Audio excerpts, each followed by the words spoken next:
Badlands. Explain those Badlands. That's a hell of a name.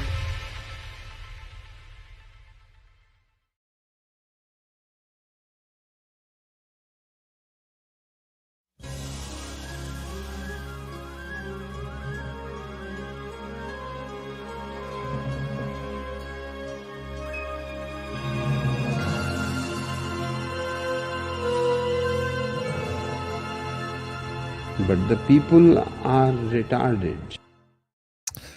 Good evening, everybody, and welcome to a Badlands Media special coverage event. We are covering the first presidential debate between Donald Trump and Kamala. Should be very interesting. I am excited to be joined by, for now, who knows who else will show up, but it's always a surprise. But we got Patrick, Zach, CanCon, and Chris Paul. If you guys want to tell me how you're doing, that would be awesome. The horrors persist, but so do I. Here, Chris. Now you got to come up with something else. Suck it, Chris. Brian's tape and light match our name tags on our things. Yeah, They do match. definitely planned. I think we got to change it now. Super cool now.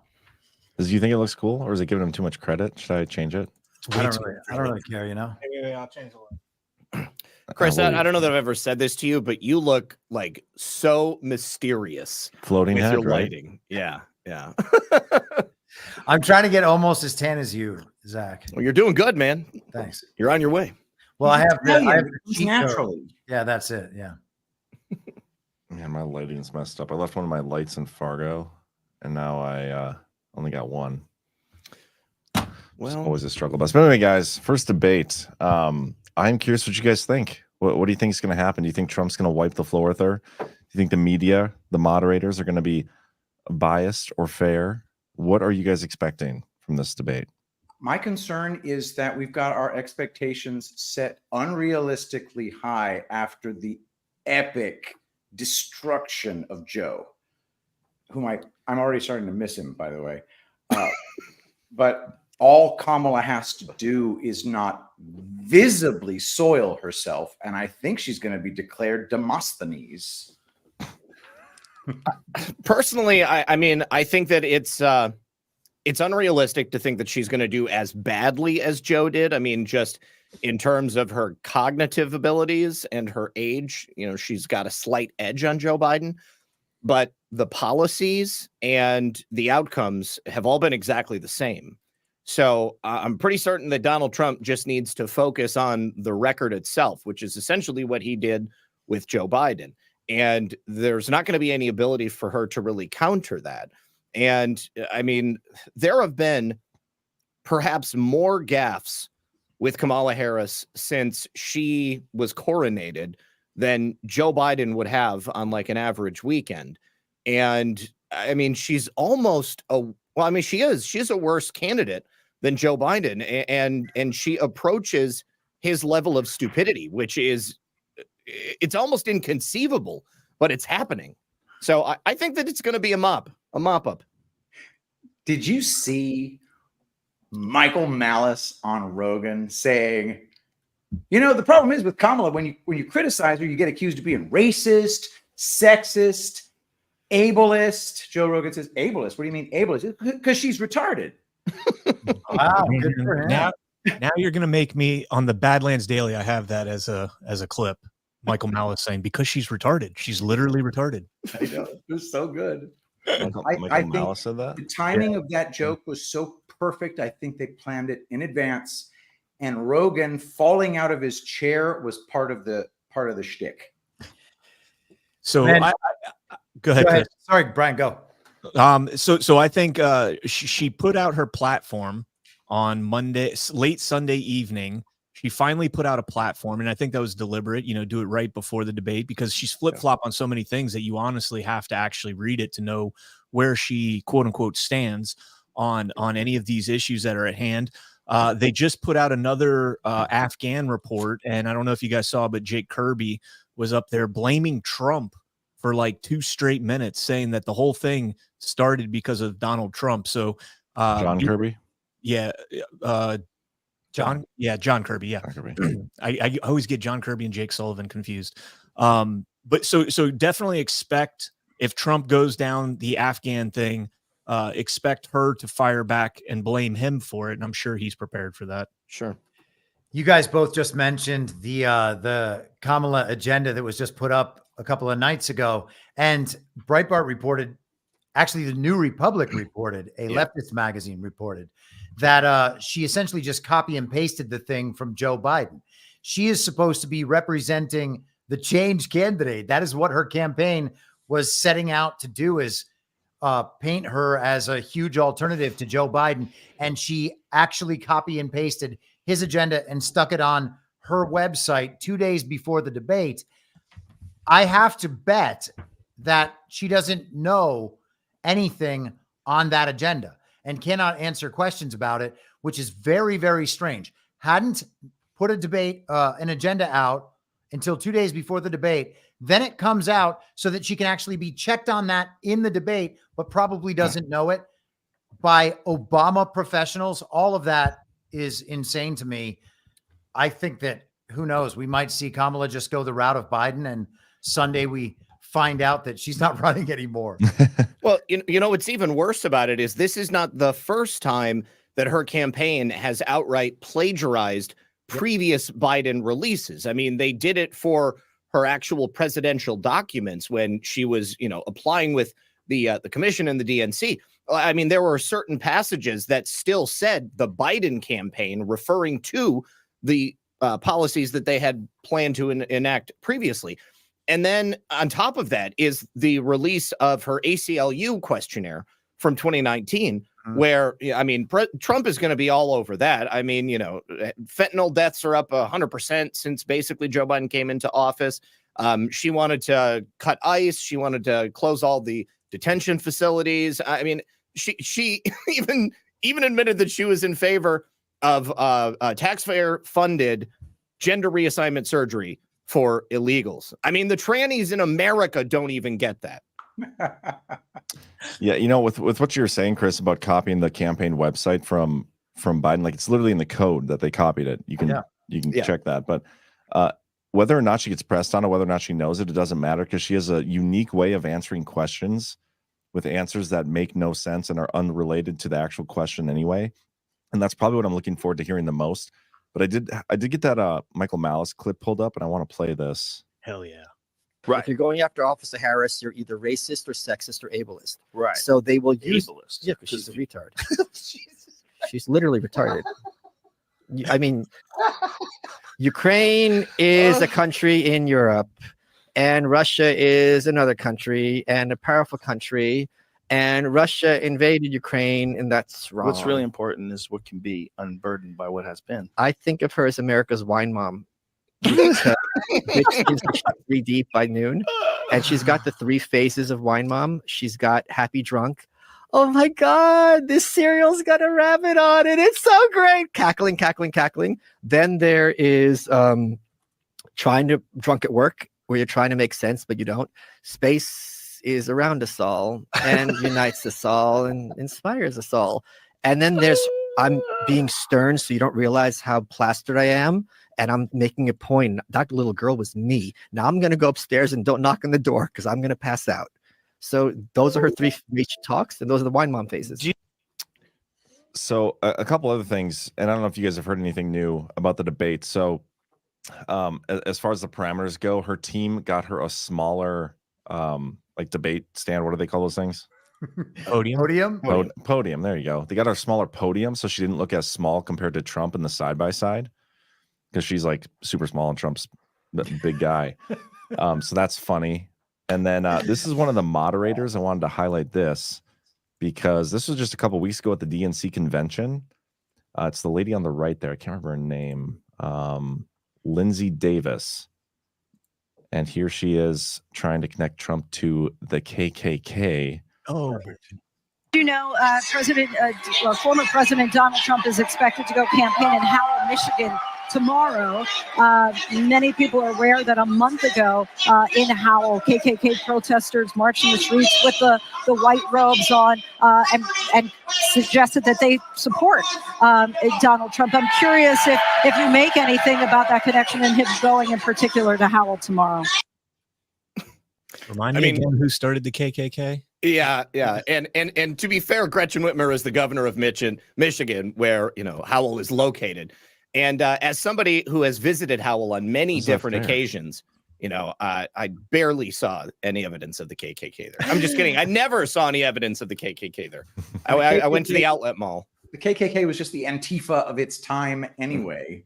I would love for Donald Trump, if that comes up, to come back with, you just spent 3.5 years pretending to be vice president for a man who was mentored in politics for 30 years by a Grand Kleagle and exalted Cyclops of the KKK. Yes. And is probably a Klansman himself, to be honest. Did he give a eulogy? Also campaigned in Howell like a year before.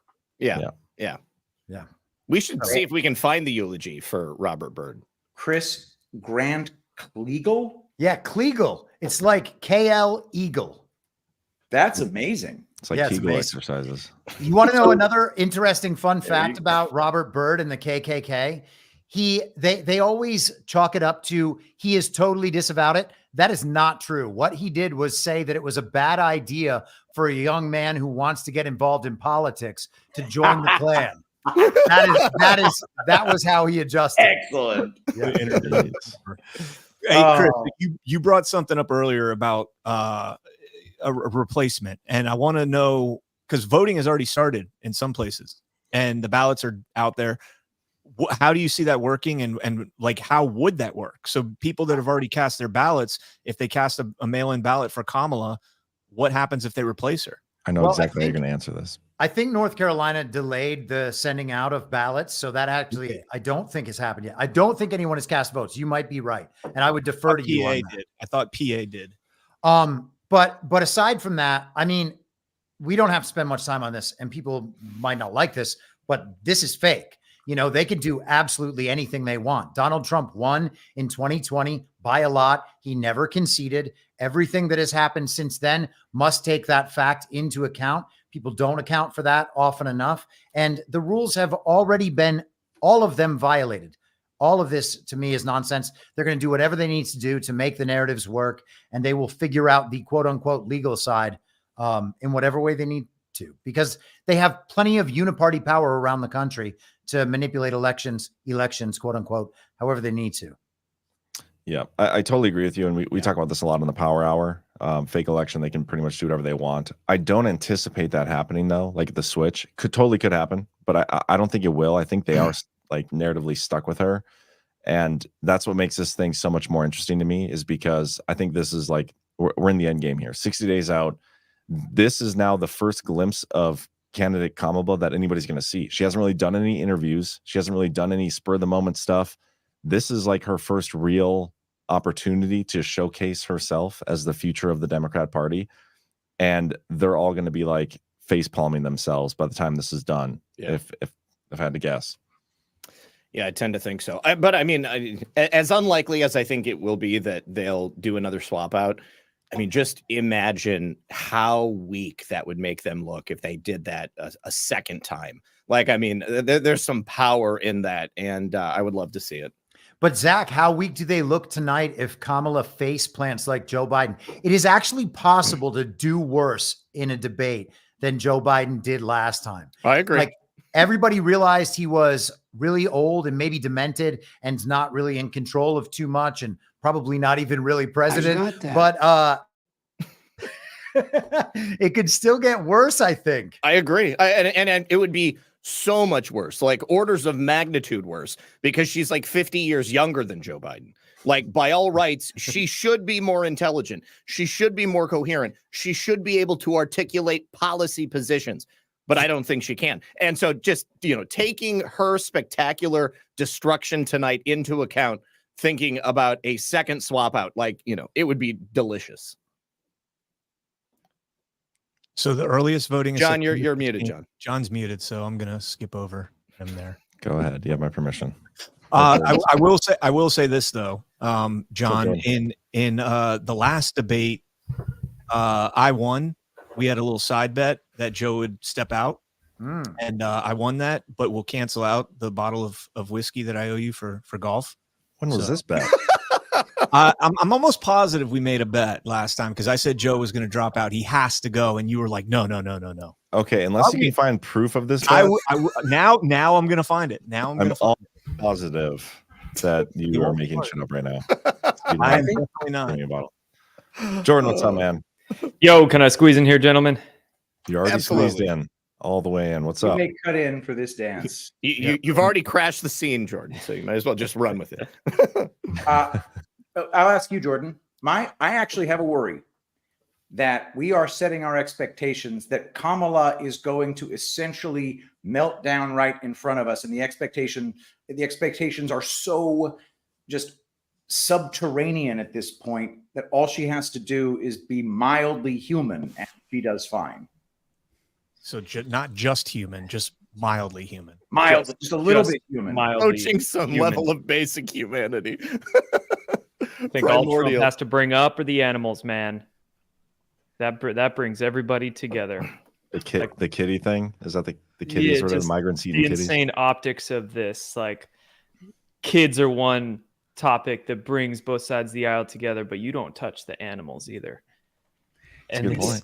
All If you we have get to do is two talk more about that. people in here, we can be the Brady Bunch with Jordan as the housekeeper. Well, okay, so think about this. I mean, people, I mean, we know who Kamala Harris is. I think that people had this expectation in the last debate that, like, you know, Joe Biden was going to cram and he was going to come out and he was going to be superhuman because they were going to inject him with all of these drugs. And that didn't happen. He was just a more authentic version of himself, which was already really bad. And so many people were worried that Trump, he's walking into a trap. They're going to make him do or say something that is going to horribly decimate him and his chances in this election. I don't think any of that happens. I think that Kamala continues to be exactly who she is. I think Trump continues to be exactly who he is. And I think that they're both already on these trajectories in this election, and they will do what they did last time. Trump will be a shining light in the darkness. Kamala will be a giant sucking sound in the middle of nothing. No Yeah, pun but intended. if you listen to the media over the last few days, even the leftist media has been saying that they don't know who Kamala is, and so this is, I think, more important for her. I was looking at a poll this morning on Daily where 9% of voters know who Trump is, or excuse me, only 9% are looking to get information out of Trump. Everybody else already knows who he is. Kamala, that number was up around like 40% of people that are looking for information about who she is. And I think this could be really bad for her because she's going to come out there and, dude, like I'm dying to see the segment on the wall. I cannot wait to watch her say, I want to build the wall, as she sent back all the shipping, all the materials. Ben Bergquam had that video down at the border of, just acres and acres and acres of wall material that just they pissed off. Or pissed away. So that's one of my things I'm looking for. I'm curious to see how the media does this. Well, a couple things. First of all, in terms of people Trump has debated, like he's debated the entire Republican, presidential nominees back in 2016. Then he debated Hillary, and then he debated Biden. I mean, Kamala is honestly, looking at all those people, she knows the least of stuff. Like she's the stupidest. And regardless of the media and how they handle things, like they're going to treat Trump unfairly. They're going to favor the Democratic candidate. But when it comes to like those type of policies, do you think they're even going to bring up the border? Like if they're trying to help Kamala, do you think they'll bring it up? I mean, how do they not? I mean, and think about the way that they treated Joe Biden in the last debate. I don't think many people expected them to be as fair as they were. And, they pushed back on a number of occasions. Now, granted, it could have been that they treated him that way specifically to make him crash and burn so that they could insert Kamala. But I mean, these subjects are going to come up on their own. And if the whole point of tonight is to talk policy, I mean, she's talking about being this agent of change, well, how, Kamala? How are you going to be an agent of change? There's no way that she can justify that position without being asked, how she intends to do that. Change what? Like she is the thing. Right now, she's acting like Donald Trump's president, which is the funniest part of it. You guys remember this from the first debate? I know this is reminiscing, but like the moderator, like pointing to Biden, like, "Hey, dumbass, look over here." Look that way. Look that way. Camera over there. Classic. That was the best part of the first debate. Just him on the split screen looking out to lunch.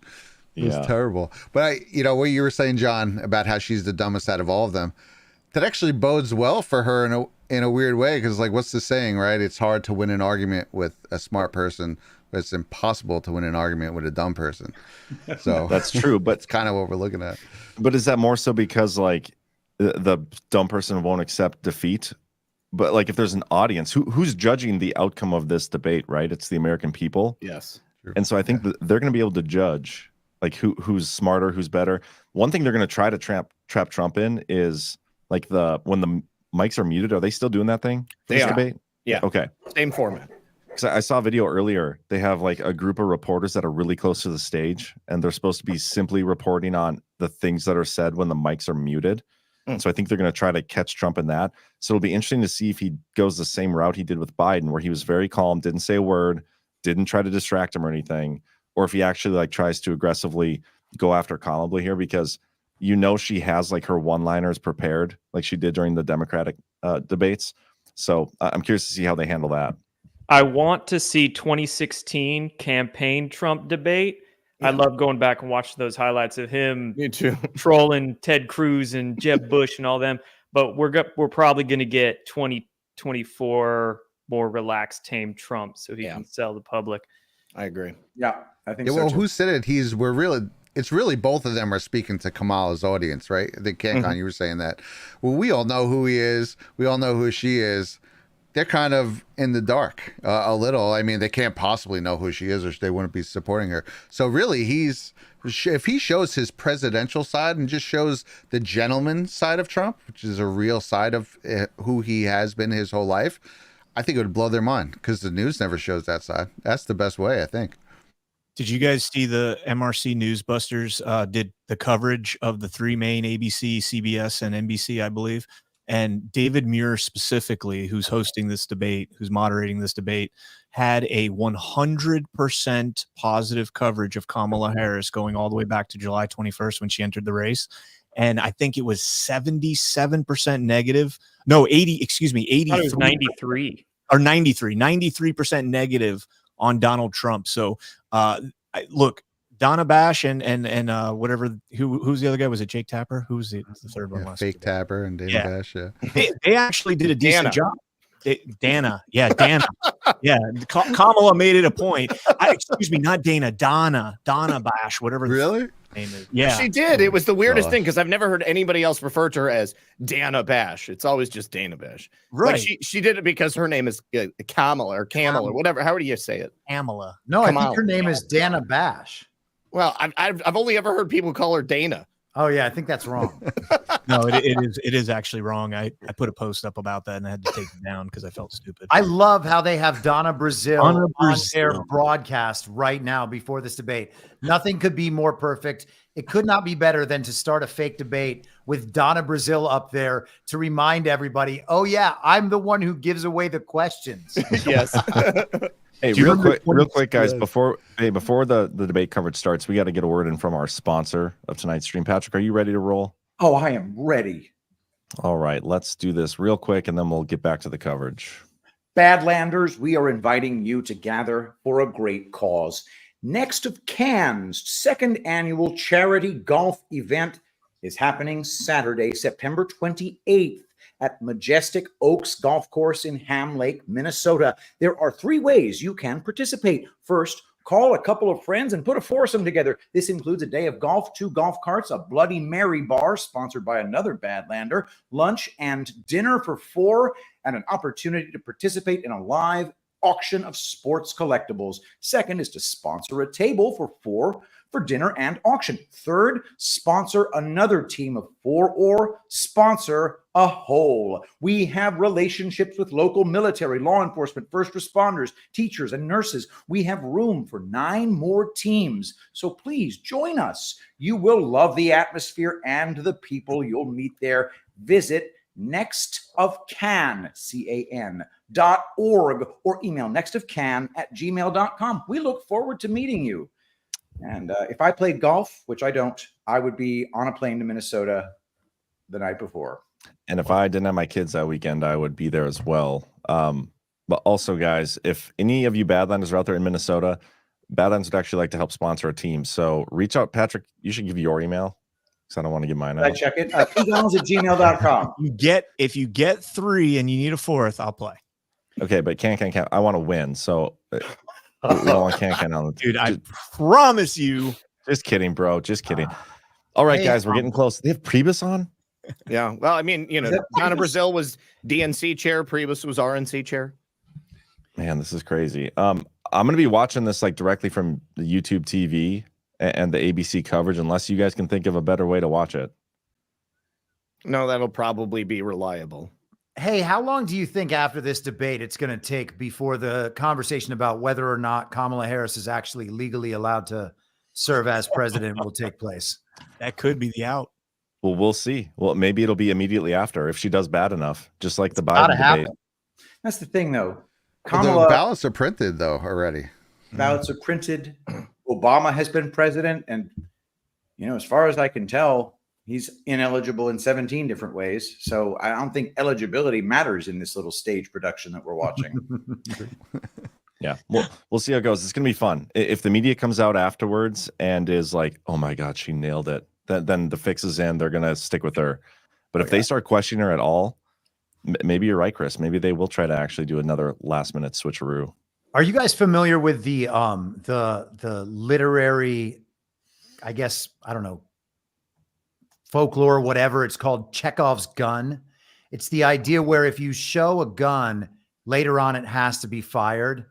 Like you introduce an element, there has to be a payoff of that element at some point. And so I think that there's still a bunch of elements that we're going to see pay off down the road. And I have to think that that's one of them. Well, true. But, we've seen abandoned plot lines before and abandoned plot devices as well. Absolutely. What about the 2020 election fraud gun? When are we going to see that gun again? When they're firing that thing? January 21st. Dude, Trump's his cease and desist tweet, man, that thing was the most like to the jugular that I've seen from him. Yeah, actually, so we're going to be talking about that on tomorrow's Power Hour. So tomorrow night, make sure you guys all tune in. I think it was Larry Kiram on True Social pointed out, he posted that on September 7th, which is the day that it's typically the day that Executive Order 13848 gets continued. And that's like everybody you would go after with Executive Order 13848. Instead, it got continued on the 9th, 2 days ago, which was interesting, or yesterday. Yesterday's 9th. But yeah, so we'll talk about that tomorrow night. But we're in the closing moments here. I'm going to take us to ABC, and we will see you guys on commercial breaks, I assume. The stakes so high, the presidential debate just moments away. Oh, we're not ready We yet. have the entire Moments news away. division keeping an eye on everything. We are going to be fact-checking on our live blog. Oh, God. They're on the case, guys. We don't have to worry. 9 seconds away, and we will be back with our post-game show. I mean, I've actually been surprised at how much fact checking they've been doing to Kamala recently. I mean, Let's see how it goes with this, man. Yeah. Tonight, the high-stakes showdown here in Philadelphia between Vice President Kamala Harris and See former you guys. President Donald Trump. Their first face-to-face meeting in this presidential election. Their first face-to-face meeting ever. A historic race for president upended just weeks ago. President Biden withdrawing after his last debate. Donald Trump now up against a new opponent. The candidates separated by the smallest of margins, essentially tied in the polls nationally and in the key battlegrounds, including right here in Pennsylvania, all still very much in play. The ABC News presidential debate starts right now.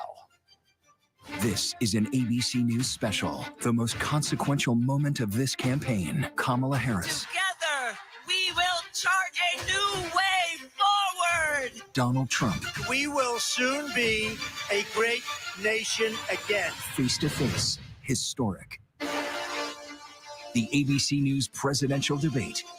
Here now, David Muir and Lindsay Davis. Good evening. I'm David Muir, and thank you for joining us for tonight's ABC News presidential debate. We want to welcome viewers watching on ABC and around the world tonight. Vice President Kamala Harris and President Donald Trump are just moments away from taking the stage in this unprecedented race for president. And I'm Lindsay Davis. Tonight's meeting could be the most consequential event of their campaigns, with Election Day now less than 2 months away. For Vice President Kamala Harris, this is her first debate since President Biden withdrew from the race on July 21st. Of course, that decision followed his debate against President Donald Trump in June. Since then, this race has taken on an entirely new dynamic. And that brings us to the rules of tonight's debate. 90 minutes with 2 commercial breaks. No topics or questions have been shared with the campaigns. The candidates will have 2 minutes to answer questions, and this is the clock. That's what they'll be seeing. 2 minutes for rebuttals and 1 minute for follow-ups, clarifications, or responses. Their microphones will only be turned on when it's their turn to speak. No pre-written notes allowed. There is no audience here tonight in this hall at the National Constitution Center. This is an intimate setting for 2 candidates who have never met. President Trump won the coin toss. He chose to deliver the final closing statement of the evening. Vice President Harris selected the podium to the right. So let's now welcome the candidates to the stage. Vice President Kamala Harris and President Donald Trump.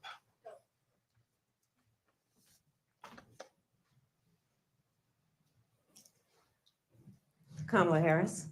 Let's have a good debate. Nice to see you. Have fun. Thank you. Welcome to you both. It's wonderful to have you. It's an honor to have you both here tonight. Good evening. We are looking forward to a spirited and thoughtful debate. So let's get started.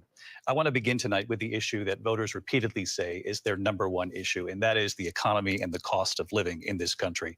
Vice President Harris, you and President Trump were elected 4 years ago, and your opponent on the stage here tonight often asks his supporters, are you better off than you were 4 years ago? When it comes to the economy, do you believe Americans are better off than they were 4 years ago? So I was raised as a middle-class kid, and I am actually the only person on this stage who has a plan that is about lifting up the middle class and working people of America. I believe in the ambition, the aspirations, the dreams of the American people. And that is why I imagine and have actually a plan to build what I call an opportunity economy. Because here's the thing. We know that we have a shortage of homes and housing, and the cost of housing is too expensive for far too many people. We know that young families need support to raise their children, and I intend on extending a tax cut for those families of $6,000, which is the largest child tax credit that we have given in a long time, so that those young families can afford to buy a crib, buy a car seat, buy clothes for their children.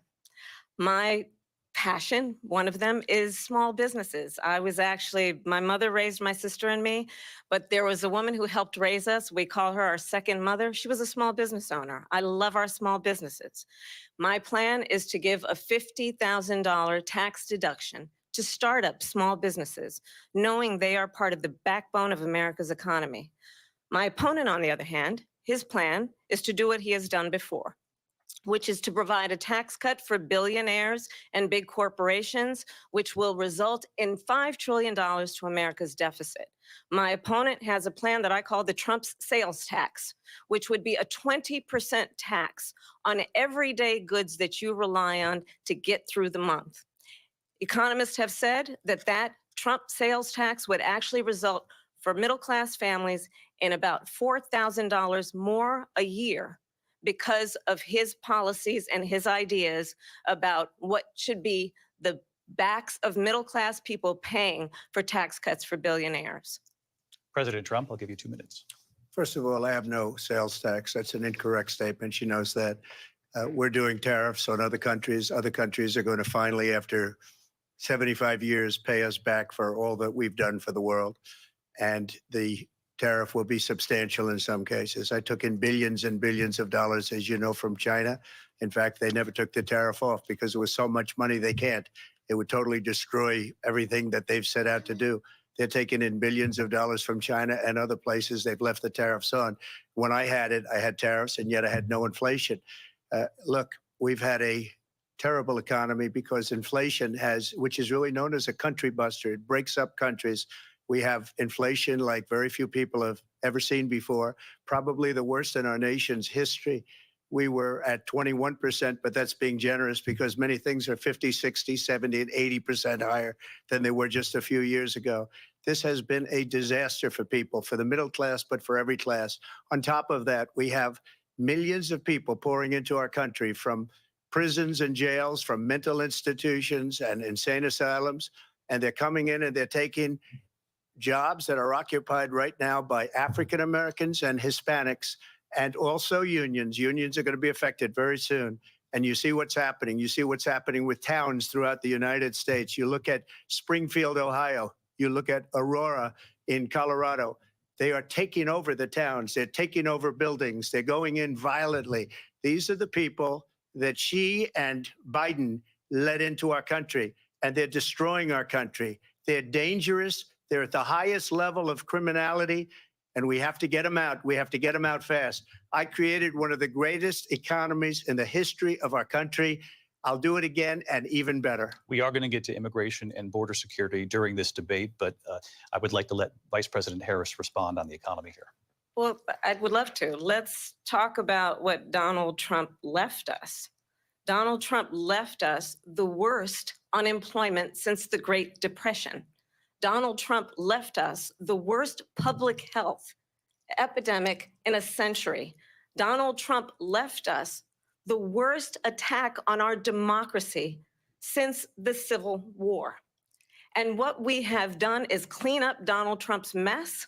What we have done and what I intend to do is build on what we know are the aspirations and the hopes of the American people. But I'm going to tell you all in this debate tonight, you're going to hear from the same old tired playbook, a bunch of lies, grievances, and name calling. What you're going to hear tonight is a detailed and dangerous plan called Project 2025 that the former president intends on implementing if he were elected again.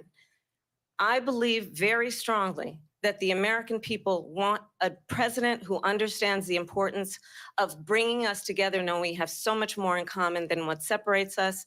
And I pledge to you to be a president for all Americans. President Trump will give you a minute here to respond. Number one, I have nothing to do, as you know, and as she knows better than anyone, I have nothing to do with Project 2025.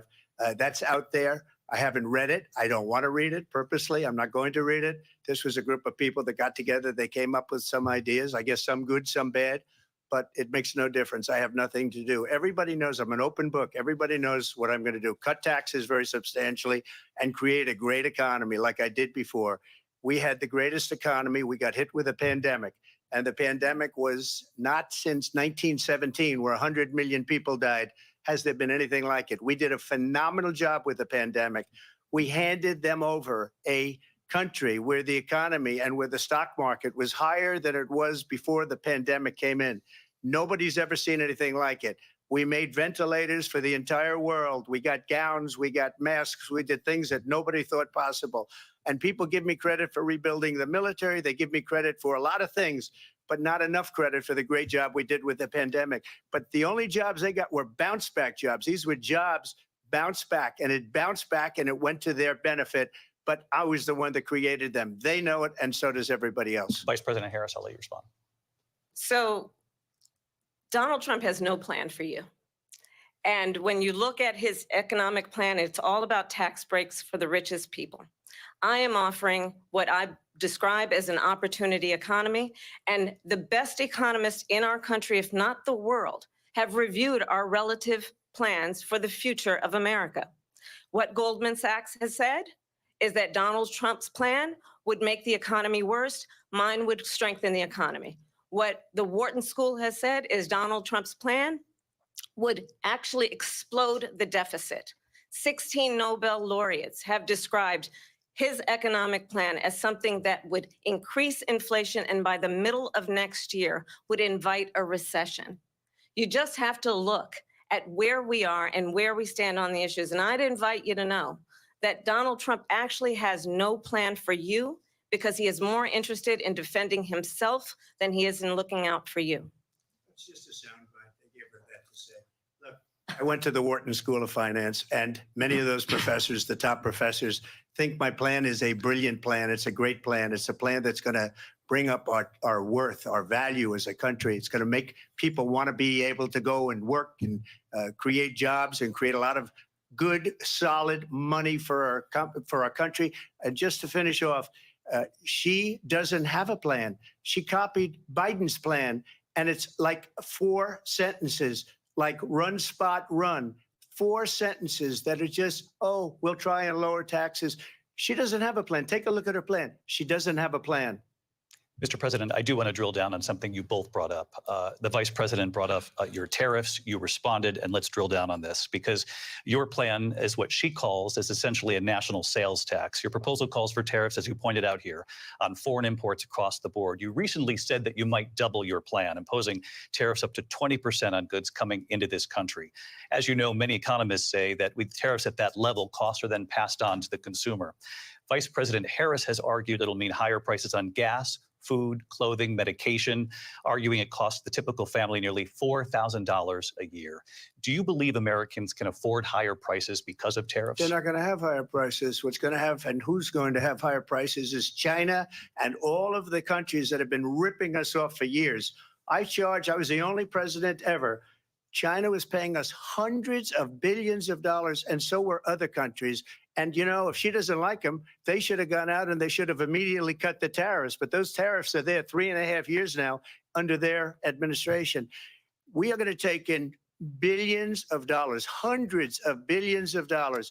I had no inflation, virtually no inflation. They had the highest inflation perhaps in the history of our country because I've never seen a worse period of time. People can't go out and buy cereal or bacon or eggs or anything else. The people of our country are absolutely dying with what they've done. They've destroyed the economy. And all you have to do is look at a poll. The polls say 80 and 85 and even 90% that the Trump economy was great, that their economy was terrible. Vice President Harris, I do want to ask for your response. And you heard what the president said there, because the Biden administration did keep a number of the Trump tariffs in place. So how do you respond? Well, let's be clear that the Trump administration resulted in a trade deficit, one of the highest we've ever seen in the history of America.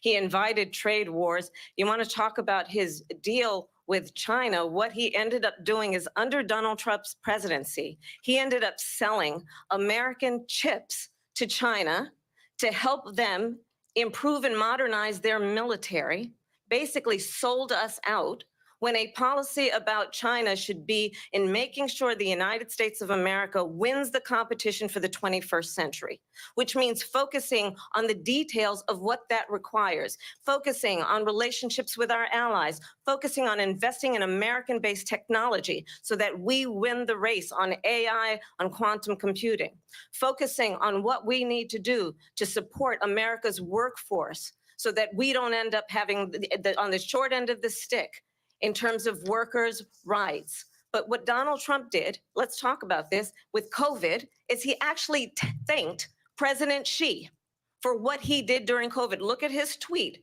Thank you, President Xi, exclamation point, when we know that Xi was responsible for lacking and not giving us transparency about the origins of COVID. President Trump, I'll let you respond. First of all, they bought their chips from Taiwan. We hardly make chips anymore because of philosophies like they have and policies like they have. I don't say her because she has no policy. Everything that she believed 3 years ago and 4 years ago is out the window. She's going to my philosophy now. In fact, I was going to send her a MAGA hat. She's gone to my philosophy. But if she ever got elected, she'd change it. And it will be the end of our country. She's a Marxist. Everybody knows she's a Marxist. Her father's a Marxist professor in economics, and he taught her well. But when you look at what she's done to our country, and when you look at these millions and millions of people that are pouring into our country monthly, where it's, I believe, 21 million people, not the 15 that people say, and I think it's a lot higher than the 21. That's bigger than New York State pouring in. And just look at what they're doing to our country. They're criminals. Many of these people coming in are criminals. And that's bad for our economy, too. You know, you mentioned before, we'll talk about immigration later. Well, bad immigration is the worst thing that can happen to our economy.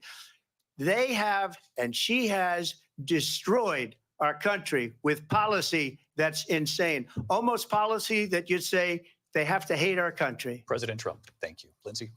I want to turn to the issue of abortion. President Trump, you've often touted that you were able to kill Roe v. Wade. Last year, you said that you were proud to be the most pro-life president in American history.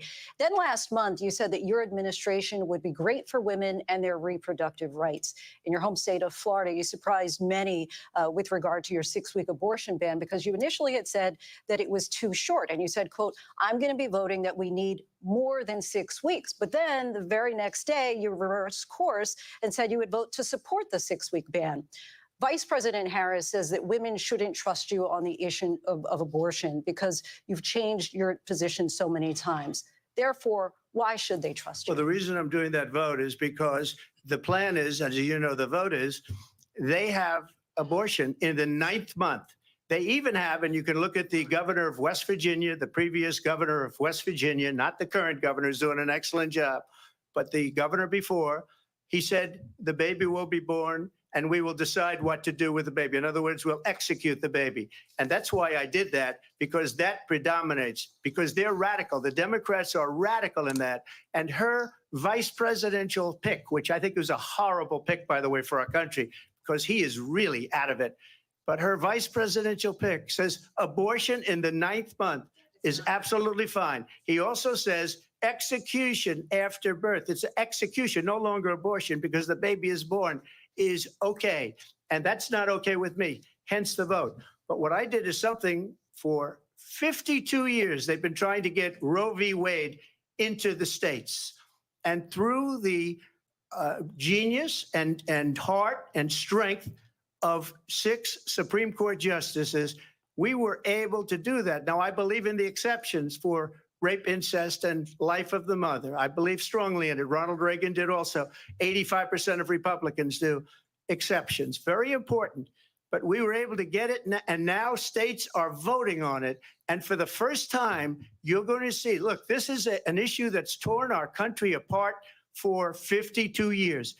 Every legal scholar, every Democrat, every Republican, liberal, conservative, they all wanted this issue to be brought back to the states where the people could vote. And that's what happened. Now, Ohio, the vote was somewhat liberal. Kansas, the vote was somewhat liberal, much more liberal than people would have thought. But each individual state is voting. It's the vote of the people now. It's not tied up in the federal government. I did a great service in doing it. It took courage to do it. And the Supreme Court had great courage in doing it. And I give tremendous credit to those 6 justices. There is no state in this country where it is legal to kill a baby after it's born. Madam Vice President, I want to get your response to President Trump. Well, as I said, you're going to hear a bunch of lies, and that's not actually a surprising fact. Let's understand how we got here. Donald Trump hand-selected 3 members of the United States Supreme Court with the intention that they would undo the protections of Roe v. Wade. And they did exactly as he intended. And now in over 20 states, there are Trump abortion bans, which make it criminal for a doctor or nurse to provide health care. In one state, it provides prison for life. Trump abortion bans that make no exception even for rape and incest, which understand what that means. A survivor of a crime of violation to their body does not have the right to make a decision about what happens to their body next. That is immoral.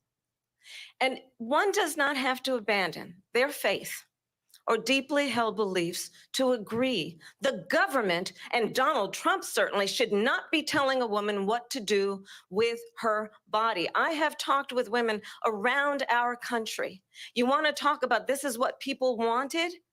Pregnant women who want to carry a pregnancy to term, suffering from a miscarriage, being denied care in an emergency room because the healthcare providers are afraid they might go to jail, and she's bleeding out in a car in the parking lot.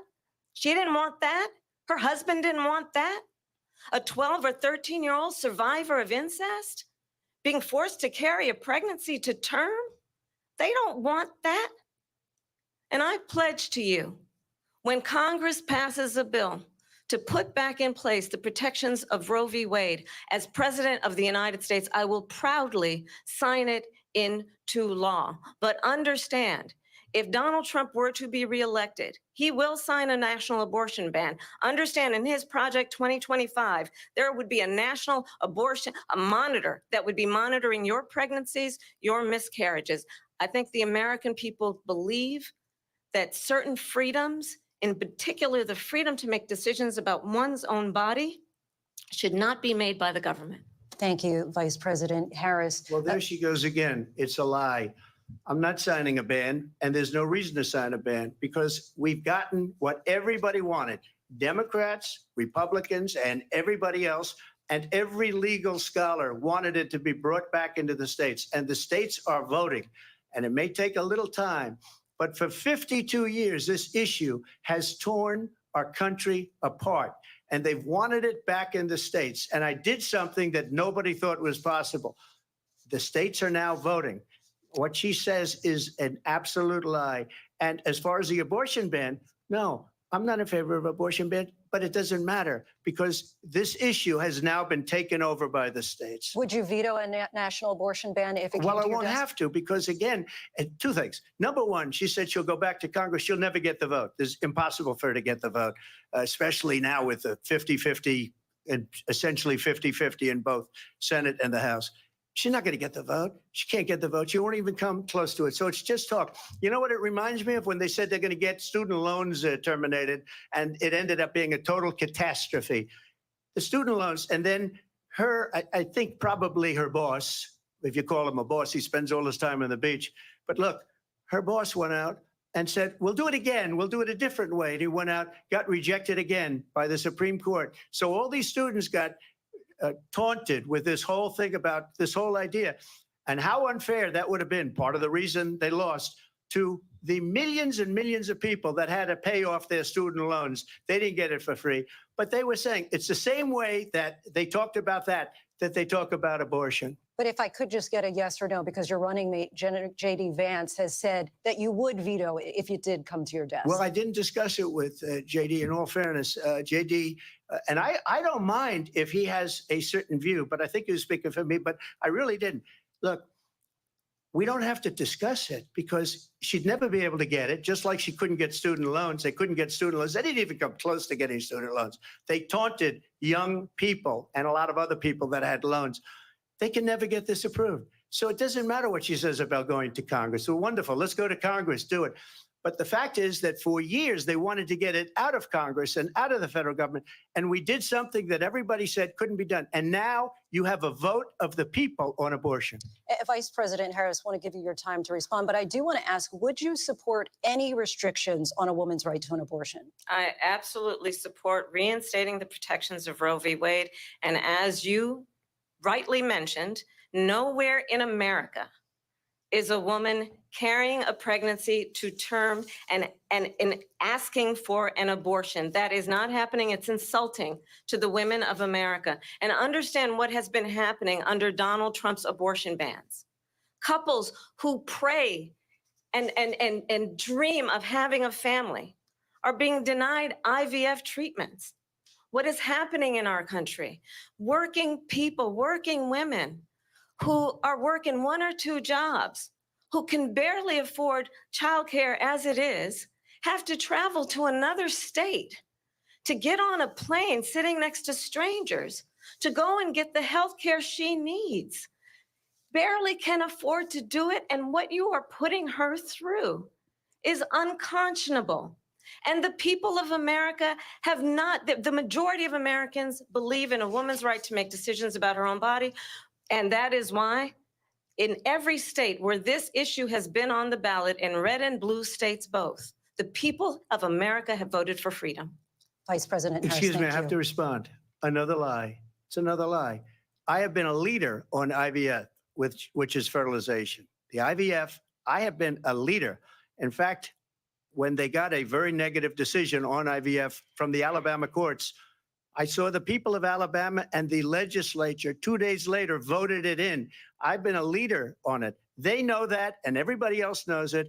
I have been a leader on fertilization, IVF. And the other thing, you should ask, will she allow abortion in the 8th month, 9th month, 7th month? Come on. Okay, would you do that? Why don't you ask her that question? Why don't you That's answer the problem. question? Would you Because veto? under Roe v. Answer Wade, the question. you Would you could veto? you could do abortions in the 7th month, the 8th month, the 9th That's month, not true. and probably after birth. Just look at the governor, former governor of Virginia. The governor of Virginia said we put the baby aside and then we determine what we want to do with the baby. President Trump, thank you. We're going to turn now to immigration and border security. We know it's an issue that's important to Republicans, Democrats, voters across the board in this country. Vice President Harris, you were tasked by President Biden with getting to the root causes of migration from Central America.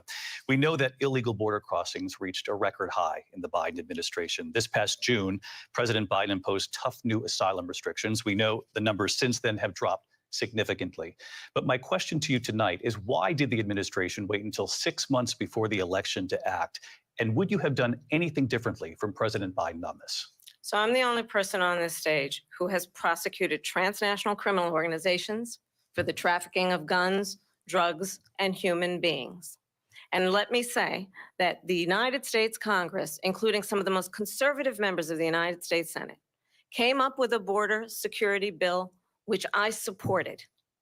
And that bill would have put 1,500 more border agents on the border to help those folks who are working there right now overtime, trying to do their job. It would have allowed us to stem the flow of fentanyl coming into the United States. I know there are so many families watching tonight who have been personally affected by the surge of fentanyl in our country. That bill would have put more resources to allow us to prosecute transnational criminal organizations for trafficking in guns, drugs, and human beings. But you know what happened to that bill? Donald Trump got on the phone, called up some folks in Congress and said, kill the bill. And you know why? Because he'd prefer to run on a problem instead of fixing a problem.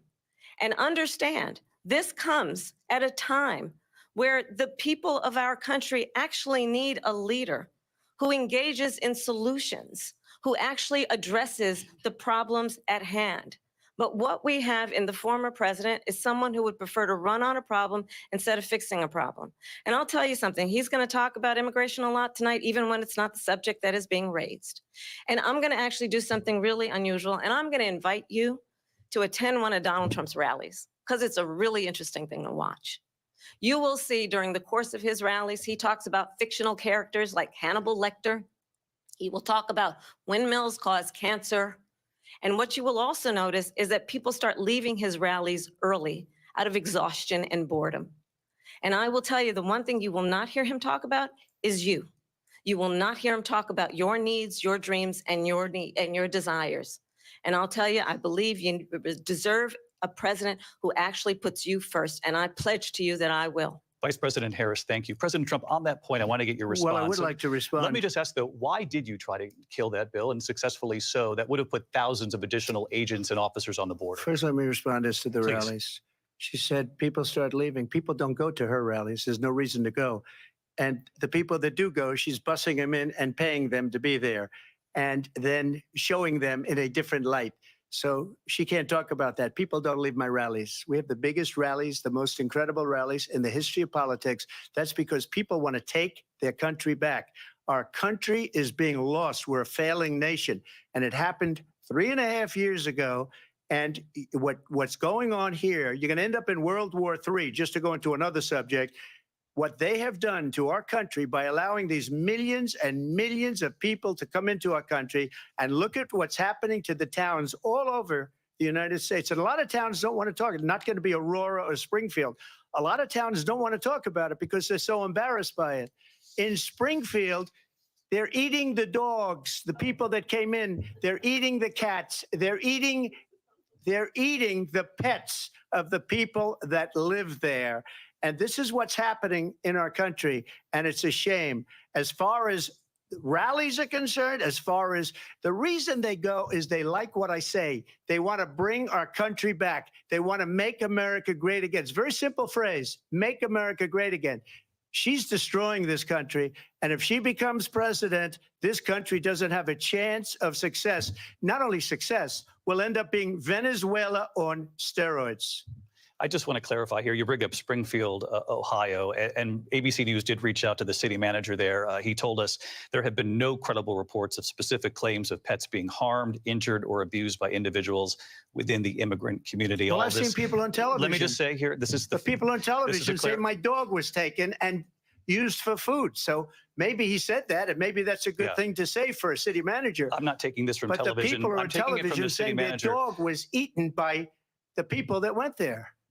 Again, the Springfield city manager says there's no evidence of that. Vice We'll President find Harris, out. I'll let you respond to the rest of what you've heard. You talk about extreme. This is, I think, one of the reasons why in this election, I actually have the endorsement of 200 Republicans who have formerly worked with President Bush, Mitt Romney, and John McCain, including the endorsement of former Vice President Dick Cheney and Congress member Liz Cheney. And if you want to really know the inside track on who the former president is, if he didn't make it clear already, just ask people who have worked with him.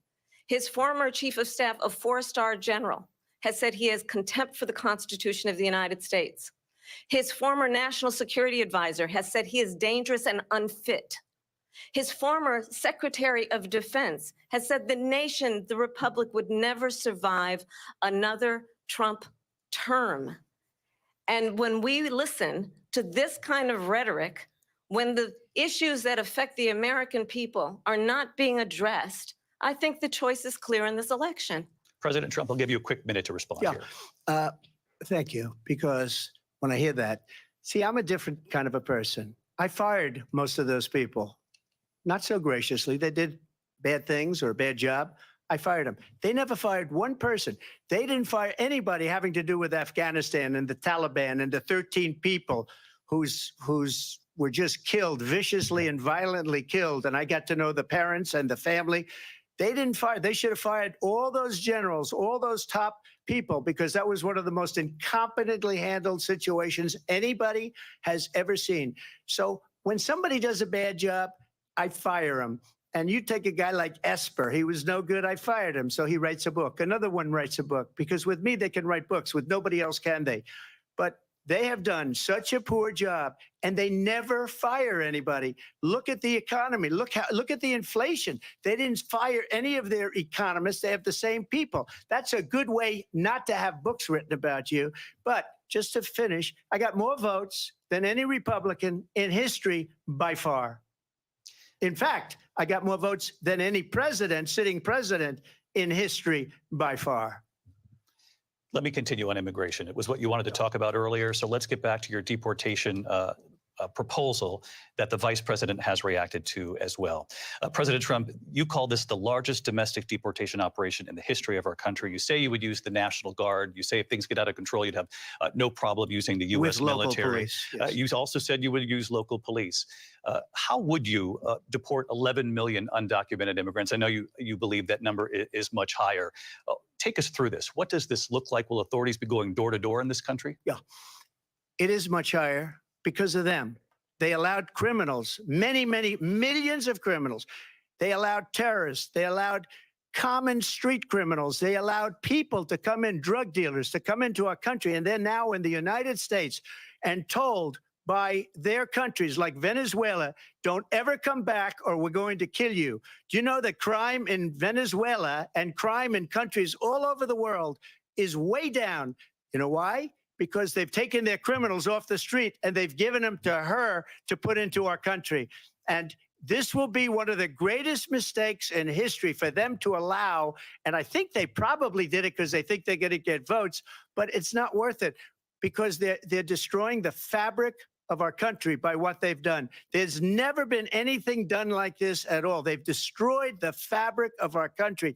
Millions of people let in, and all over the world, crime is down all over the world except here. Crime here is up and through the roof. Despite their fraudulent statements that they made, crime in this country is through the roof. And we have a new form of crime. It's called migrant crime. And it's happening at levels that nobody thought possible. President Trump, as you know, the FBI says overall violent crime is actually coming down in this country. But Vice Excuse me, President Harris, the FBI they were defrauding statements.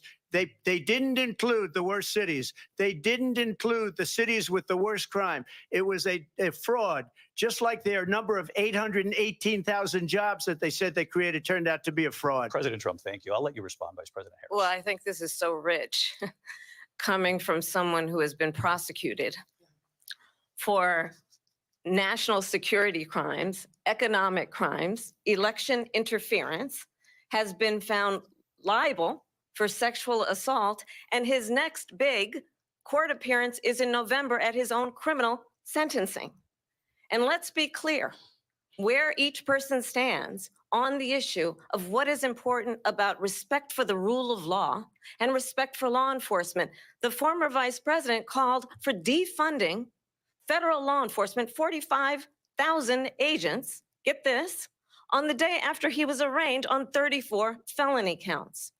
So let's talk about what is important in this race. It is important that we move forward, that we turn the page on this same old tired rhetoric and address the needs of the American people, address what we need to do about the housing shortage, which I have a plan for, address what we must do to support our small businesses, address bringing down the price of groceries. But frankly, the American people are exhausted with this same old tired playbook. Vice President Harris, thank you. Excuse me. Every one of those cases was started by them against their political opponent. And I'm winning most of them, and I will win the rest on appeal. And you saw that with the decision that came down just recently from the Supreme Court. I'm winning most of them. But those are cases, it's called weaponization. Never happened in this country. They weaponized the Justice Department. Every one of those cases was involved with the DOJ, from Atlanta and Fani Willis to the Attorney General of New York and the DA in New York. Every one of those cases. And then they say, oh, he's a criminal. They're the ones that made them go after me. By the way, Joe Biden was found essentially guilty on the documents case. And what happened in my documents case? They said, oh, that's the toughest of them all. A complete and total victory. 2 months ago, it was thrown out. It's weaponization, and they used it, and it's never happened in this country. They used it to try and win an election. They're fake cases. President Trump, thank you. A really quick response here, Vice President Harris, on this notion of weaponization of the Justice Department. Well, let's talk about extreme and understand the context in which this election in 2024 is taking place. The United States Supreme Court recently ruled that the former president would essentially be immune from any misconduct if he were to enter the White House again. Understand, this is someone who has openly said he would terminate, I'm quoting, terminate the Constitution of the United States, that he would weaponize the Department of Justice against his political enemies. Someone who has openly expressed disdain for members of our military. Understand what it would mean if Donald Trump were back in the White House with no guardrails, because certainly we know now the court won't stop him. We know J.D. Vance is not going to stop him.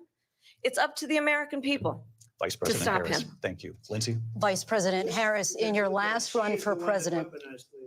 This is the one that weaponized, not me. She weaponized. I probably took a bullet to the head because of the things that they say about me. They talk about democracy. I'm a threat to democracy. They're the threat to democracy with a fake Russia investigation We do have a lot that to get. went nowhere. We have a lot to get to. Lindsay? Vice President Harris, in your last run for president, you said you wanted to ban fracking. Now you don't. You wanted mandatory government buyback programs for assault weapons. Now your campaign says you don't. You supported decriminalizing border crossings. Now you're taking a harder line. I know you say that your values have not changed. So then why have so many of your policy positions changed? So my values have not changed, and I'm going to discuss every one of the, at least every point that you've made. But in particular, let's talk about fracking because we're here in Pennsylvania. I made that very clear in 2020. I will not ban fracking. I have not banned fracking as Vice President of the United States. And in fact, I was the tie-breaking vote on the Inflation Reduction Act, which opened new leases for fracking. My position is that we have got to invest in diverse sources of energy so we reduce our reliance on foreign oil. We have had the largest increase in domestic oil production in history because of an approach that recognizes that we cannot over-rely on foreign oil. As it relates to my values, let me tell you, I grew up a middle-class kid raised by a hardworking mother who worked and saved and was able to buy our first home when I was a teenager. The values I bring to the importance of home ownership, knowing not everybody got handed $400 million on a silver platter and then filed bankruptcy 6 times, is a value that I bring to my work to say we are going to work with the private sector and home builders to increase 3 million homes, increase by 3 million homes by the end of my first term. My work that is related to having a friend when I was in high school who was sexually assaulted by her stepfather. And my focus then on protecting women and children from violent crime is based on a value that is deeply grounded in the importance of standing up for those who are most vulnerable. My work that is about protecting Social Security and Medicare is based on longstanding work that I have done, protecting seniors from scams. My values have not changed. And what is important is that there is a president who actually brings values and a perspective that is about lifting people up and not beating people down and name calling. The true measure of the leader is the leader who actually understands the strength is not in beating people down, it's in lifting people up. I intend to be that president. President Trump, your Well, first of response? all, I wasn't given $400 million. I wish I was. My father was a Brooklyn builder, Brooklyn, Queens, and a great father, and I learned a lot from him. But I was given a fraction of that, a tiny fraction, and I built it into many, many billions of dollars, many, many billions. And when people see it, they are even surprised. So we don't have to talk about that. Fracking, she's been against it for 12 years. Defund the police, she's been against that forever. She gave all that stuff up very wrongly, very horribly, and everybody's laughing at it, okay? They're all laughing at it. She gave up at least 12 and probably 14 or 15 different policies. Like, she was big on defund the police. In Minnesota, she went out, wait a minute, I'm talking now, if you don't mind, please. Does that sound familiar? She went out in Minnesota and wanted to let criminals that killed people, that burned down Minneapolis, she went out and raised money to get them out of jail. She did things that nobody would ever think of. Now she wants to do transgender operations on illegal aliens that are in prison. This is a radical left liberal that would do this. She wants to confiscate your guns, and she will never allow fracking in Pennsylvania. If she won the election, fracking in Pennsylvania will end on day one. Just to finish, one thing so important in my opinion. So I got the oil business going like nobody has ever done before. When they took over, they got rid of it, started getting rid of it, and the prices were going up the roof. They immediately let these guys go to where they were. I would have been 5 times, 4 times, 5 times higher, because you're talking about 3.5 years ago. They got it up to where I was because they had no choice, because the prices of energy were quadrupling and doubling. You saw what happened to gasoline. So they said, let's go back to Trump. But if she won the election, the day after that election, they'll go back to destroying our country, and oil will be dead. Fossil fuel will be dead. We'll go back to windmills, and we'll go back to solar, where they need a whole desert to get some energy to come out. You ever see a solar plant? By the way, I'm a big fan of solar, but they take 400, 500 acres of desert President soil. Trump, we have a These lot are of not good issues things that we for the have to get environment, to. as We're she out of time. understands. Thank you. Lindsay, thank you. We have an election in just 56 days. And I want to talk about the peaceful transfer of power, which, of course, we all know is a cornerstone of our democracy, and the role of a president in a moment of crisis. Mr. President, on January 6th, you told your supporters to march to the Capitol. You said you would be right there with them. The country and the world saw what played out at the Capitol that day, the officers coming under attack.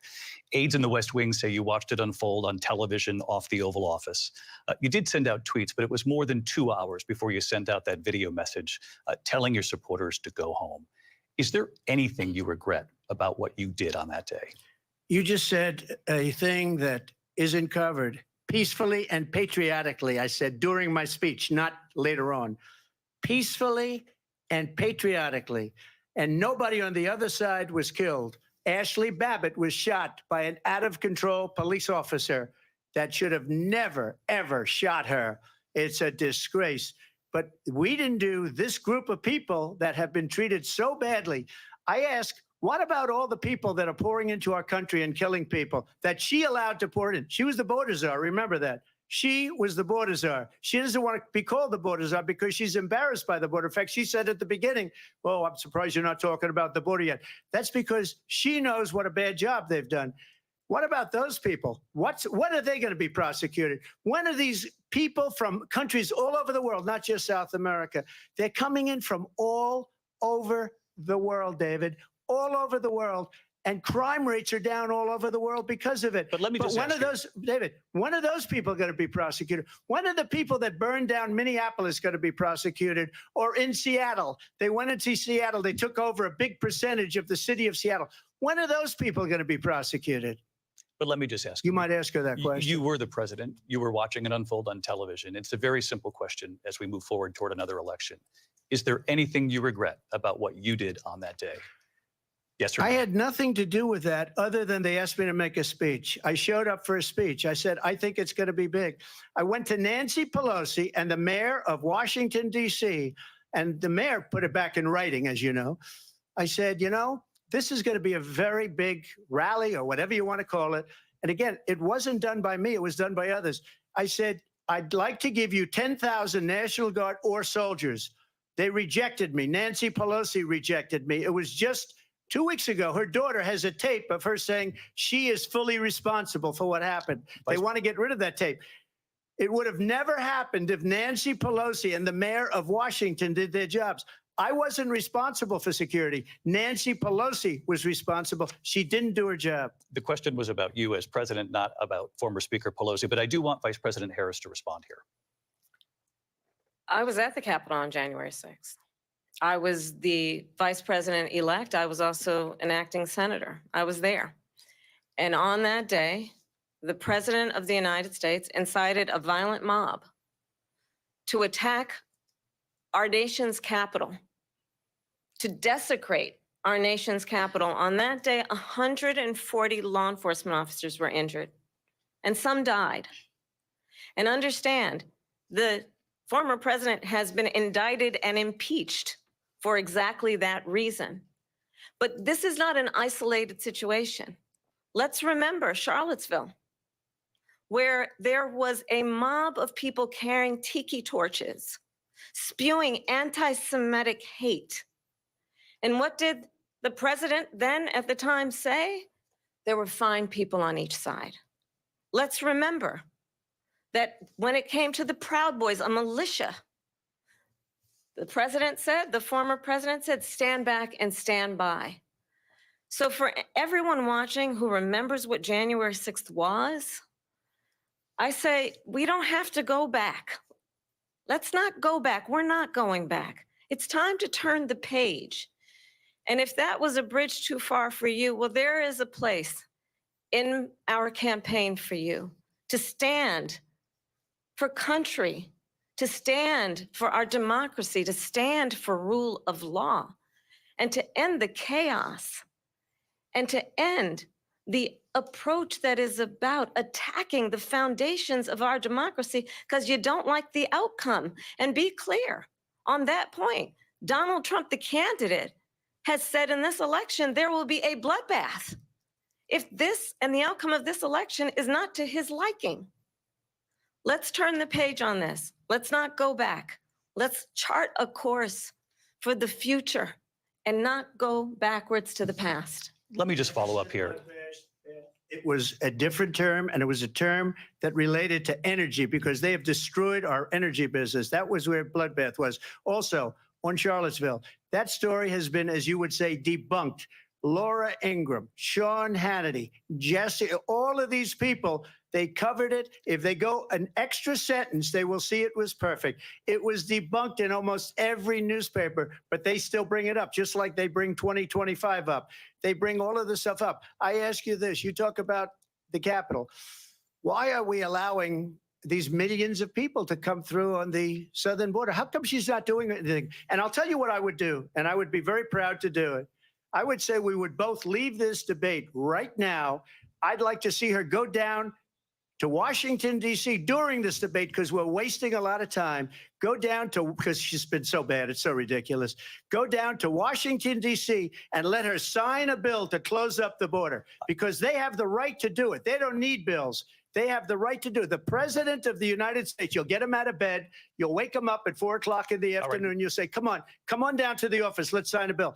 If he signs a bill that the border is closed, all he has to do is say it to the Border Patrol, who are phenomenal. If they do that, the border is closed. Mr. Those President, people are killing many people, unlike J6. We talked immigration here tonight. I do want to focus on this next issue to both of you, because it really brings us this into focus, truth in these times that we're living in. Mr. President, for 3.5 years after you lost the 2020 election, you repeatedly falsely claimed that you won, many times saying you won in a landslide. In the past couple of weeks leading up to this debate, you have said, quote, you lost by a whisker, that you, quote, didn't quite make it, that you came up a little bit short. I said that? Are you now acknowledging that you lost in 2020? No, I don't acknowledge that at all. But I you said did that say sarcastically. But You know those- that. It was said, oh, we lost by a whisker. That was said sarcastically. Look, there's so much proof. All you have to do is look at it. And they should have sent it back to the legislatures for approval. I got almost 75 million votes, the most votes any sitting president has ever gotten. I was told if I got 63, which was what I got in 2016, you can't be beaten. The election, people should never be thinking about an election as fraudulent. We need two things. We need walls, and we have to have it. We have to have borders, and we have to have good elections. Our elections are bad. And a lot of these illegal immigrants coming in, they're trying to get them to vote. They can't even speak English. They don't even know what country they're in practically. And these people are trying to get them to vote. And that's why they're allowing them to come into our country. I did watch all of these pieces of video.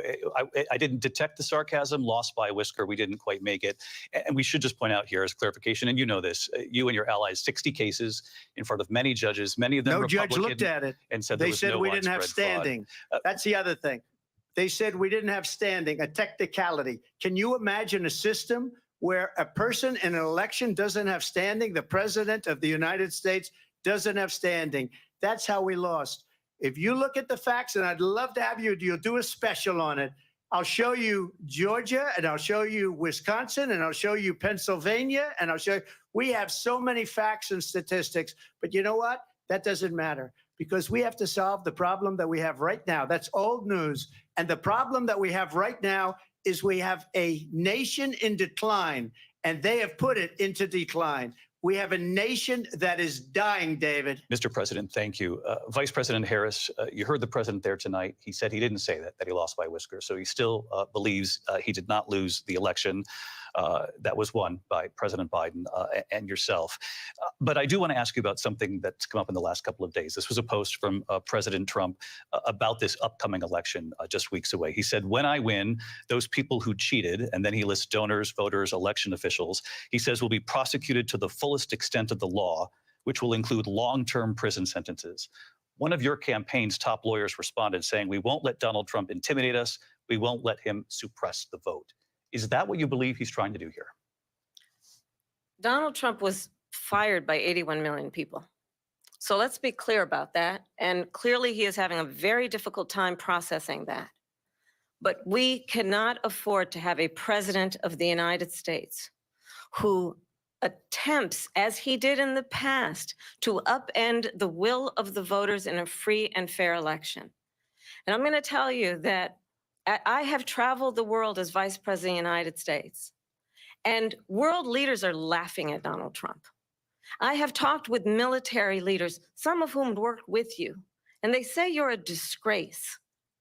And when you then talk in this way in a presidential debate and deny what over and over again are court cases you have lost because you did in fact lose that election, it leads one to believe that perhaps we do not have in the candidate to my right the temperament or the ability to not be confused about fact. That's deeply troubling, and the American people deserve better. I'll give you 1 minute to respond, Mr. President. Let me just say about world leaders. Viktor Orban, one of the most respected men, they call him a strong man. He's a tough person, smart, Prime Minister of Hungary.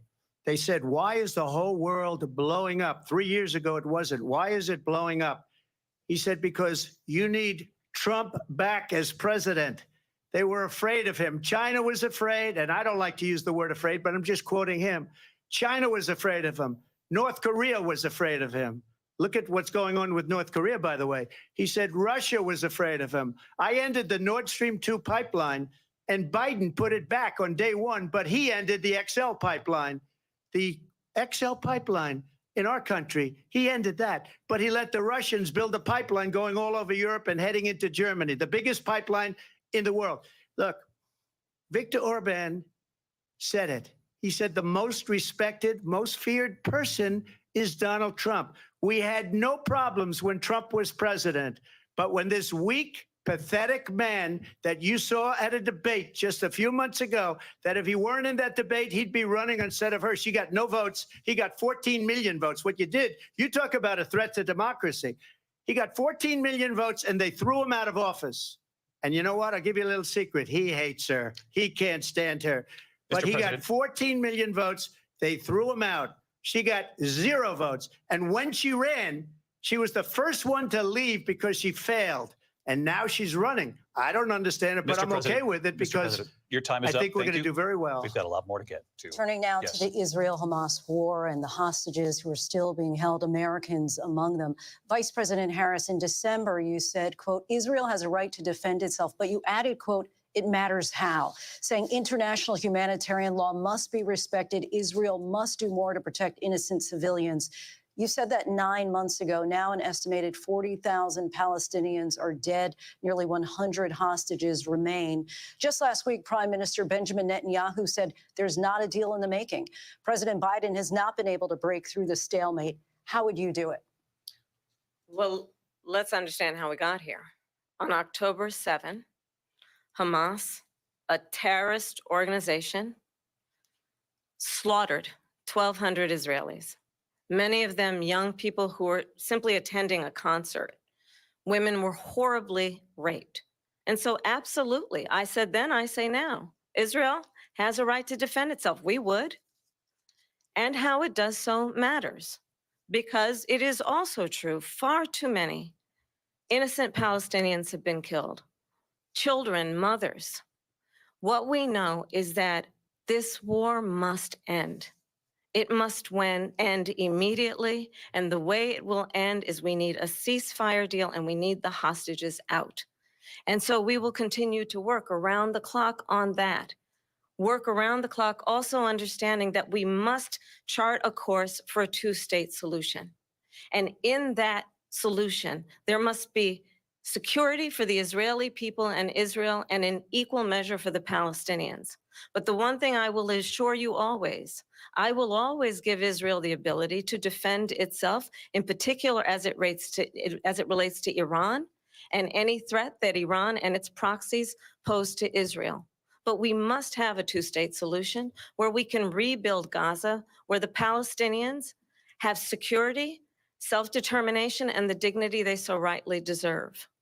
President Trump, how would you negotiate with Netanyahu and also Hamas in order to get the hostages out and prevent the killing of more innocent civilians in Gaza? If I were president, it would have never started.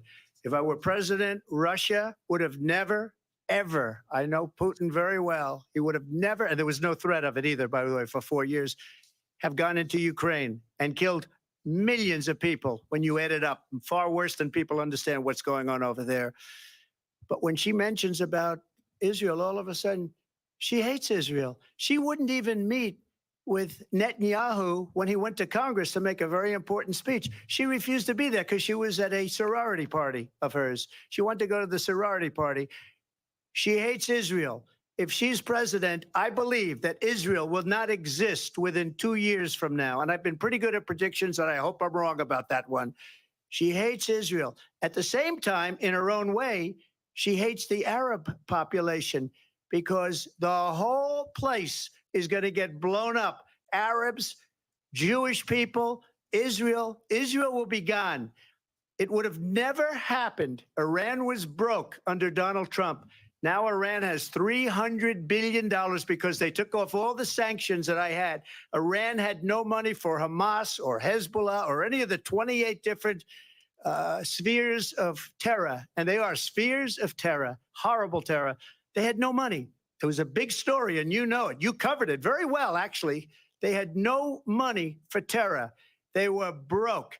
Now they're a rich nation. And now what they're doing is they're spreading that money around. Look at what's happening with the Houthis and Yemen. Look at what's going on in the Middle East. This would have never happened. I will get that settled and fast, and I'll get the war with Ukraine and Russia ended. If I'm president-elect, I'll get it done before even becoming president. Vice President Harris, he says you hate Israel. That's absolutely not true. I have my entire career and life supported Israel and the Israeli people. He knows that. He's trying to, again, divide and distract from the reality, which is it is very well known that Donald Trump is weak and wrong on national security and foreign policy. It is well known that he admires dictators, wants to be a dictator on day one, according to himself.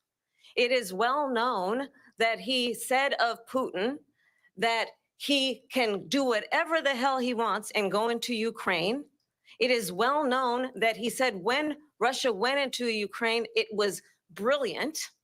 It is well known he exchanged love letters with Kim Jong-un. And it is absolutely well known that these dictators and autocrats are rooting for you to be president again because they're so clear. They can manipulate you with flattery and favors. And that is why so many military leaders who you have worked with have told me you are a disgrace. That is why we understand that we have to have a president who is not consistently weak and wrong on Vice national President security, Harris. including the importance of upholding and respecting in highest regard our military. Vice President Harris, thank you. They're the ones, and she's the one that caused it, that's weak on national security by allowing every nation last month for the year, 168 different countries sending people into our country. Their crime rates are way down. Putin endorsed her last week, said, I hope she wins. And I think he meant it because what he's gotten away with is absolutely incredible. It wouldn't have happened with me. The leaders of other countries think that they're weak and incompetent, and they are. They're grossly incompetent. And I just ask one question. Why does Biden go in and kill the Keystone Pipeline and approve the single biggest deal that Russia's ever made, Nord Stream 2, the biggest pipeline anywhere in the world going to Germany and all over Europe? Because they're weak and they're ineffective. And Biden, by the way, President gets paid Trump, a lot of money. Thank you. We have a lot of issues to get to. We'll be right back with much more of this historic ABC News presidential debate from the National Constitution Center right here in Philadelphia. Back in a moment. Wow. Dude, this is embarrassing. I mean, I'm just like pissed. Like ABC should be fucking embarrassed right now. Well, David Muir is earning a CIA paycheck tonight, man. Bro. Yeah, here's the thing though, like just based on using Joe Biden as the comparison, she's doing better. She can at least like complete a sentence. And that's all they really probably care about. But the amount of lies that she is putting in here is insane. Absolutely insane. I cannot believe what they're letting her get away with in terms of She lies. had to have gotten the questions before because she's reciting these talking points way too perfectly. Yeah, for sure. It's insane. I mean, we'll touch on all this stuff at the end, but some of the stuff that I couldn't believe she did was, and got no pushback for, was the Charlottesville hoax, the bloodbath hoax. And then they were going after him on J6 stuff again. And flip-flopping too. Yeah. She said he's weak on national security. I thought that was the best part, right? Yeah, that had to be a gag. Couldn't believe it. How many wars did he get us into? And how many wars did Biden get us into? Yeah. St. Chris, what do you think, man? Man, I look at what the conversations are going to be over the next few days. I think that Kamala is, when she's speaking, at least most of the time, presenting herself in a way that retarded people will think is smart. And that's like a big positive for her. She's going to be taken seriously for a longer time now. She's not face planting yet, but over the next couple of days, virtually everything that Trump's bringing up is going to get talked about and hashed out again. The fact that he had an opportunity to put up in front of the country and say, actually, none of the judges saw the evidence of election fraud. I actually do still believe that our elections are bad. That's a big deal, man. That's stuff that people are going to try to hash out over the next few days. And that only works to benefit Trump. And you could go down 20 issues like that, things that Kamala Harris said that are clearly false. She said she tried to pin Project 2025 on him. And then in her next opportunity to speak, she was like, he has no plan. That's true. That's a good point. Yeah. Ghost, Brad, either you guys got anything? Yeah. And she literally, when she said he has no plan, the next sentence, even after that, she goes, and then when you look at his plan, it's all tax breaks for the wealthiest people. Well, which one is it? It's like the same thing that she has no idea what she's talking about. And I got to agree, the week on national security is the funniest part. And she has her talking, but you could tell she has her 4 a.m. talking points, right? She's used old and tired like 3 different times. So clearly those were buzzwords she was told to use. And also, too, where she said, we're about lifting people up, not beating people down. That seemed very rehearsed. So it's very fake. Yeah, as she's attempting to beat him down. She also used extreme several times. That's the new weird, apparently. Yes. You know, I mean, it's pretty clear that, you know, I think that her ultimate plan is to try to look as presidential as possible. You know, do not whiff it in the same way Joe Biden did, and put Donald Trump on the defense by telling lie after lie after lie. It doesn't matter that everything has been debunked. Forcing him to respond to it every time and, you know, trying to get under his skin makes him look just a little bit more volatile than she does.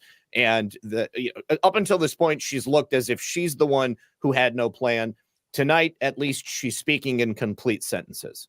Yeah, and the point you're making about the lies too, like when you spread all those lies and say all those lies, and the debate moderators don't fact check any of it, which is what they're supposed to do, it does affect Trump more. He does have to respond to that stuff, but people will figure it out in the coming days. Ghost, you got anything? This is a plan that was put that Gavin Newsom was explaining before the debate started. The plan is to piss off Trump. That's what they said their plan is. So she's lying on purpose in order to piss him off because she wants him to make a mistake. So he's got to do his best just to maintain and work through it because she's just being a whore right now. Yeah. He actually like called her out for interrupting him, which I thought was a good move to do, because if she does try to do that later, it'll make her look like she's copying him or kind of look stupid. So I thought that was kind of good that he did that. How about her body language? She's like sneering at him. She's trying to make him look small and stupid. And she keeps doing that thing where she's just like, I'm doing my chin thing now. I can't figure out what this crazy man is saying. Tonight. We're going to continue here, and I want to we're turn back, to guys. the We'll war see in a little Ukraine. bit. We're now 2.5 years into this conflict. Mr. President, it has been the position of the Biden administration that we must defend Ukraine from Russia, from Vladimir Putin, to defend their sovereignty, their democracy, that it's in America's best interest to do so, arguing that if Putin wins, he may be emboldened to move even further into other countries. You have said you would solve this war in 24 hours. You said so just before the break tonight. How exactly would you do that? And I want to ask you a very simple question tonight. Do you want Ukraine to win this war? I want the war to stop. I want to save lives that are being uselessly, people being killed by the millions. It's the millions. It's so much worse than the numbers that you're getting, which are fake numbers. Look, we're in for 250 billion or more because they don't ask Europe, which is a much bigger beneficiary to getting this thing done than we are. They're in for $150 billion less because Biden and you don't have the courage to ask Europe like I did with NATO.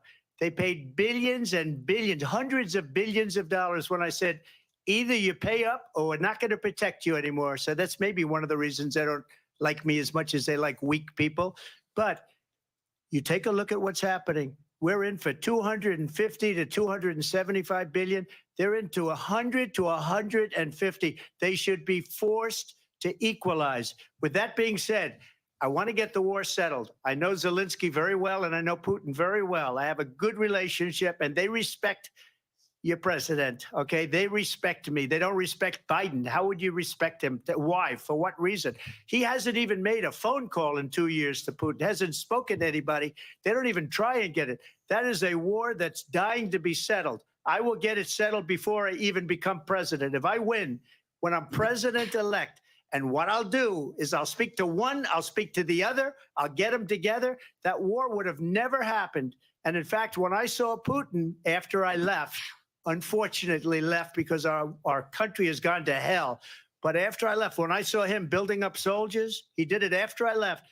I said, oh, he must be negotiating. It must be a good, strong point of negotiation.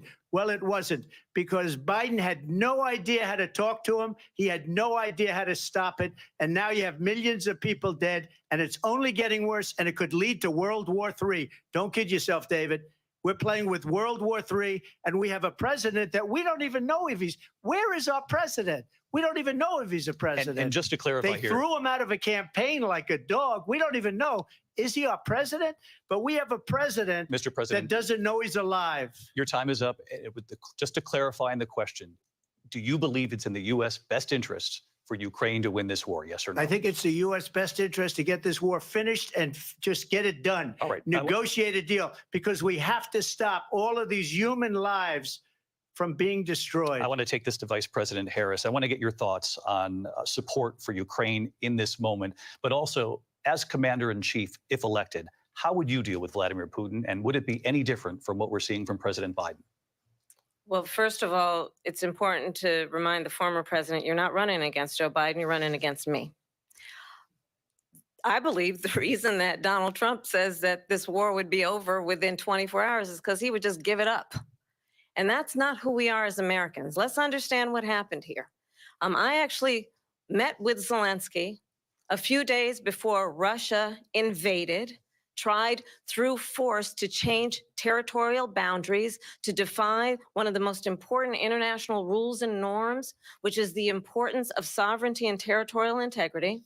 And I met with President Zelensky. I shared with him American intelligence about how he could defend himself. Days later, I went to NATO's eastern flank, to Poland and Romania. And through the work that I and others did, we brought 50 countries together to support Ukraine in its righteous defense. And because of our support, because of the air defense, the ammunition, the artillery, the javelins, the Abrams tanks that we have provided, Ukraine stands as an independent and free country. If Donald Trump were president, Putin would be sitting in Kyiv right now. And understand what that would mean, because Putin's agenda is not just about Ukraine.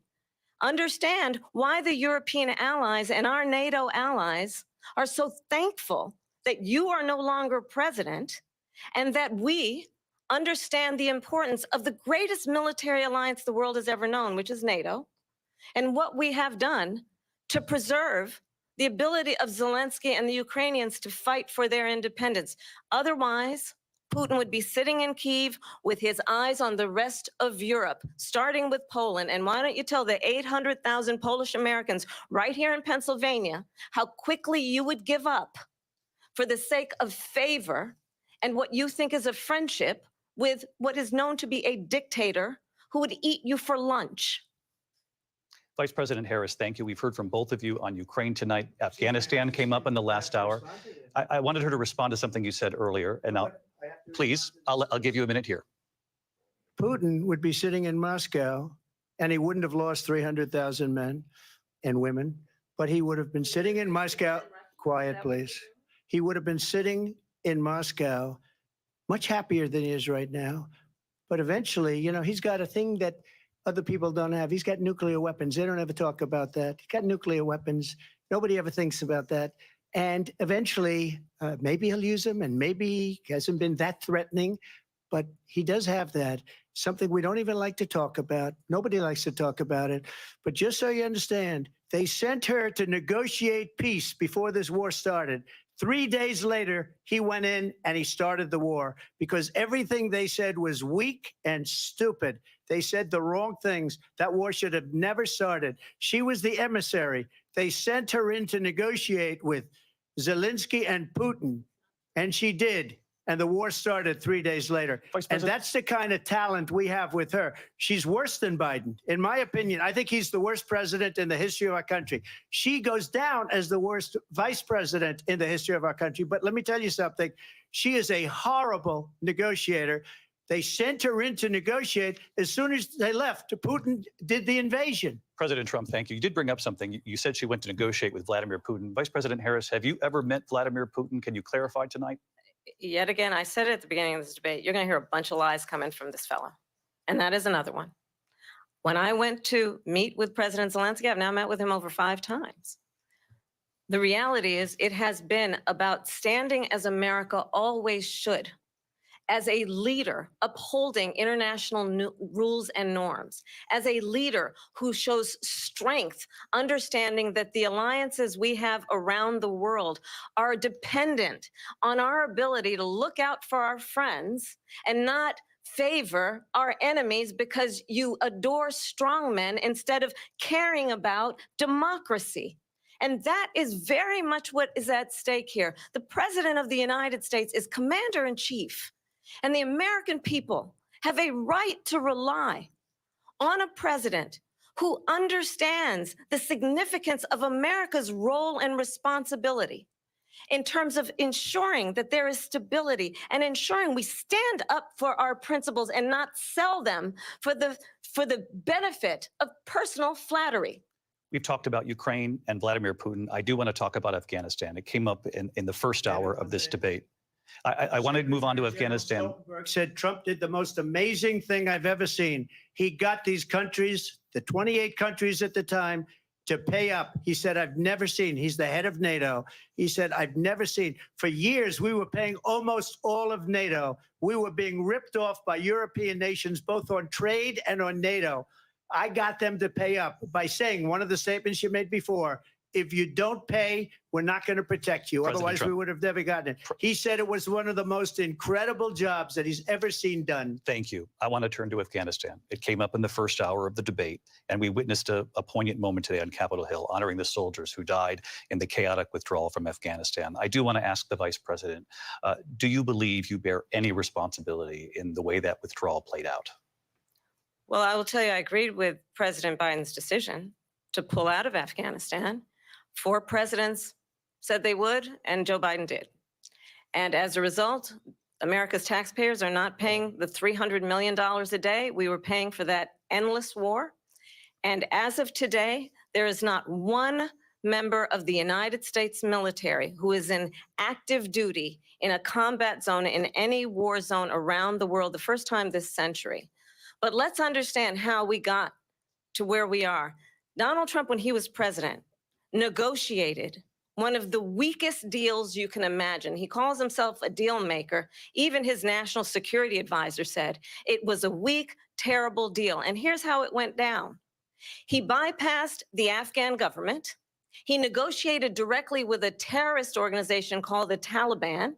The negotiation involved the Taliban getting 5,000 Taliban terrorists released. And get this, and the president at the time invited the Taliban to Camp David, a place of storied significance for us as Americans, a place where we honor the importance of American diplomacy, where we invite and receive respected world leaders.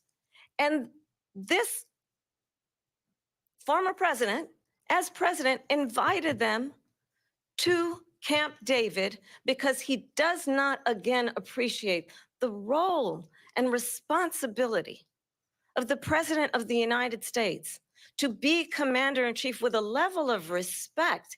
And this gets back to the point of how he has consistently disparaged and demeaned members of our military, fallen soldiers, and the work that we must do to uphold the strength and the respect of the United States of America around the world. Vice President Harris, thank you. President Trump, your response to her saying that you began the negotiations with the Taliban. So if you take a look at that period of time, the Taliban was killing our soldiers, a lot of them, with snipers. And I got involved with the Taliban because the Taliban was doing the killing. That's the fighting force within Afghanistan. They don't bother doing that because, they deal with the wrong people all the time. But I got involved. And Abdul is the head of the Taliban. He is still the head of the Taliban. And I told Abdul, don't do it anymore. You do it anymore, you're going to have problems.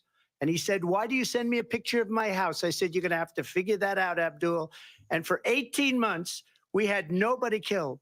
We did have an agreement negotiated by Mike Pompeo. It was a very good agreement. The reason it was good, we were getting out. We would have been out faster than them, but we wouldn't have lost the soldiers. We wouldn't have left many Americans behind, and we wouldn't have left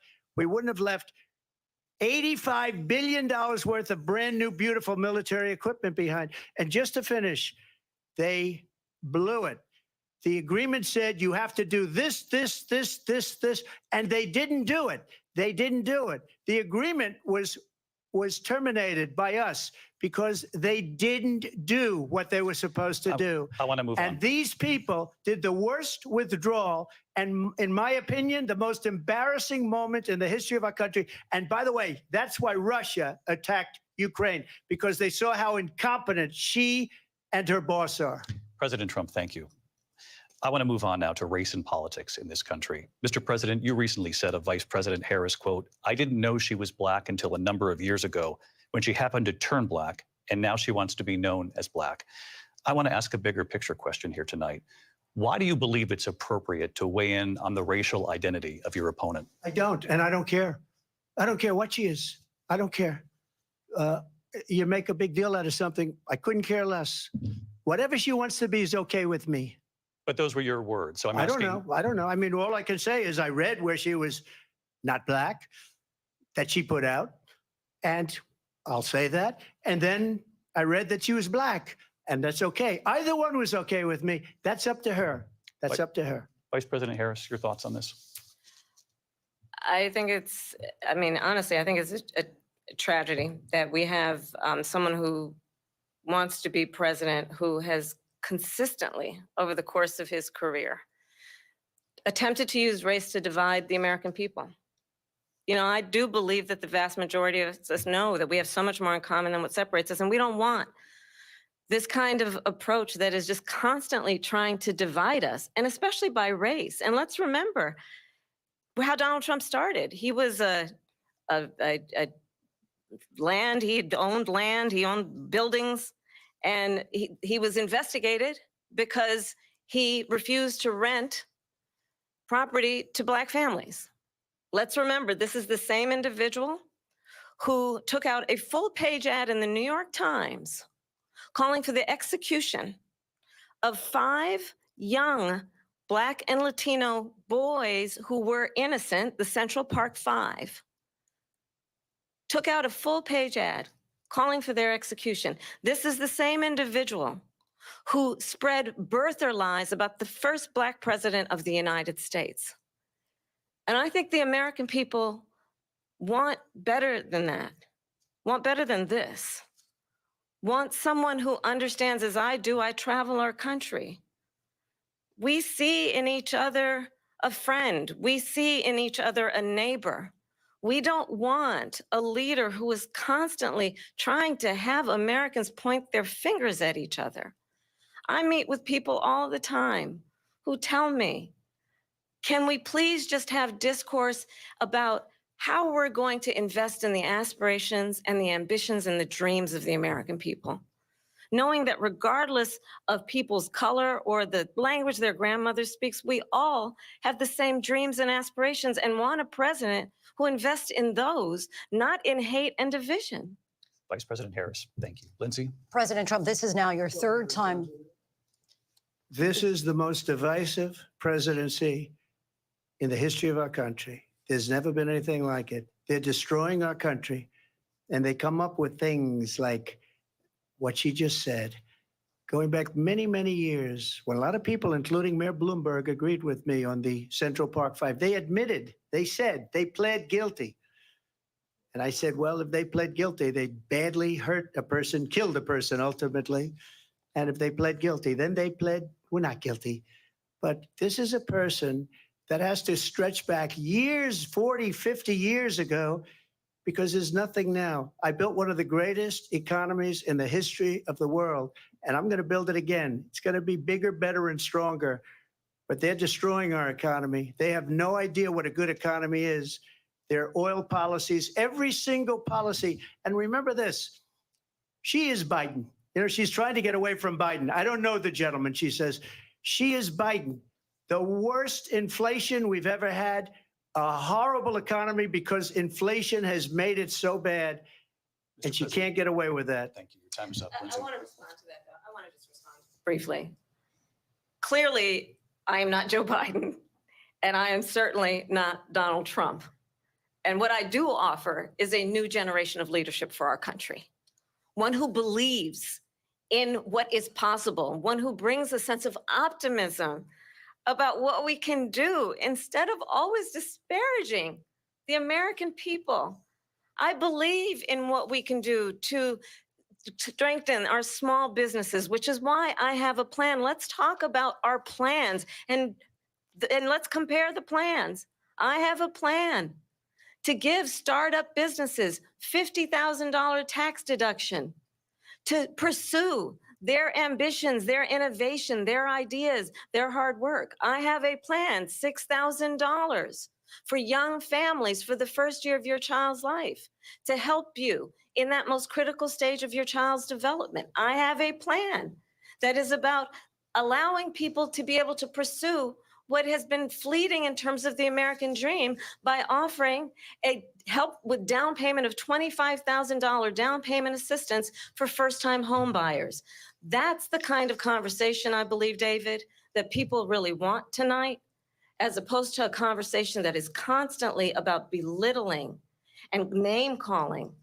Let's turn the page Vice President and move Harris, forward. thank you. Let's turn to policy. President Let's Trump, turn back we to have policy. to move on. President Trump.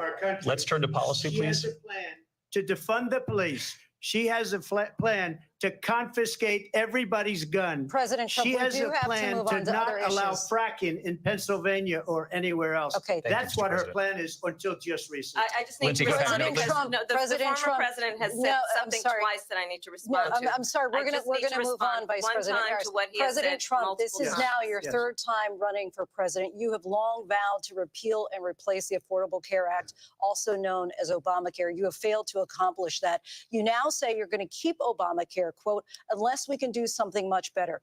Last month, you said, quote, we're working on it. So tonight, 9 years after you first started running, do you have a plan, and can you tell us what it is? Obamacare was lousy health care, always was. It's not very good today. And what I said, that if we come up with something, and we are working on things, we're going to do it and we're going to replace it. But remember this, I inherited Obamacare because Democrats wouldn't change it. They wouldn't vote for it. They were unanimous. They wouldn't vote to change it. If they would have done that, we would have had a much better plan than Obamacare. But the Democrats came up. They wouldn't vote for it. I had a choice to make when I was president. Do I save it and make it as good as it can be, never going to be great, or do I let it rot? And I felt I had an obligation, even though politically it would have been good to just let it rot and let it go away. I decided, and I told my people, the top people, and they're very good people. I have a lot of good people in that administration. We read about the bad ones. We had some real bad ones too, and so do they. They have really bad ones. The difference is they don't get rid of them. But let me just explain. I had a choice to make. Do I save it and make it as good as it can be, or do I let it rot? And I saved it. I did the right thing. But it's still never going to be great, and it's too expensive for people. And what we will do is we're looking at different plans. If we can come up with a plan that's going to cost our people, our population, less money and be better health care than Obamacare, then I would absolutely do it. But until then, I'd run it as good as it can be run. So just a yes or no, you still do not have a plan. I have concepts of a plan. I'm not president right now. But if we come up with something, I would only change it if we come up with something that's better and less expensive. And there are concepts and options we have to do that. And you'll be hearing about it in the not too distant future. Vice President Harris, in 2017, you supported Bernie Sanders' proposal to do away with private insurance and create a government-run healthcare system. 2 years later, you proposed a plan that included a private insurance option. What is your plan today? Well, first of all, I absolutely support, and over the last 4 years as vice president, private healthcare options. But what we need to do is maintain and grow the Affordable Care Act. But I'll get to that, Lindsay. I just need to respond to a previous point that the former president has made. I've made very clear my position on fracking. And then this business about taking everyone's guns away. Tim Walz and I are both gun owners. We're not taking anybody's guns away. So stop with the continuous lying about this stuff. As it relates to the Affordable Care Act, understand, just look at the history to know where people stand. When Donald Trump was president, 60 times he tried to get rid of the Affordable Care Act. 60 times. I was a senator at the time when I will never forget the early morning hours when it was up for a vote in the United States Senate. And the late, great John McCain, who you have disparaged as being, you don't like him, you said at the time, because he got caught. He was an American hero. The late, great John McCain, I will never forget that night, walked onto the Senate floor and said, no, you don't. No, you don't. No, you don't get rid of the Affordable Care Act. You have no plan.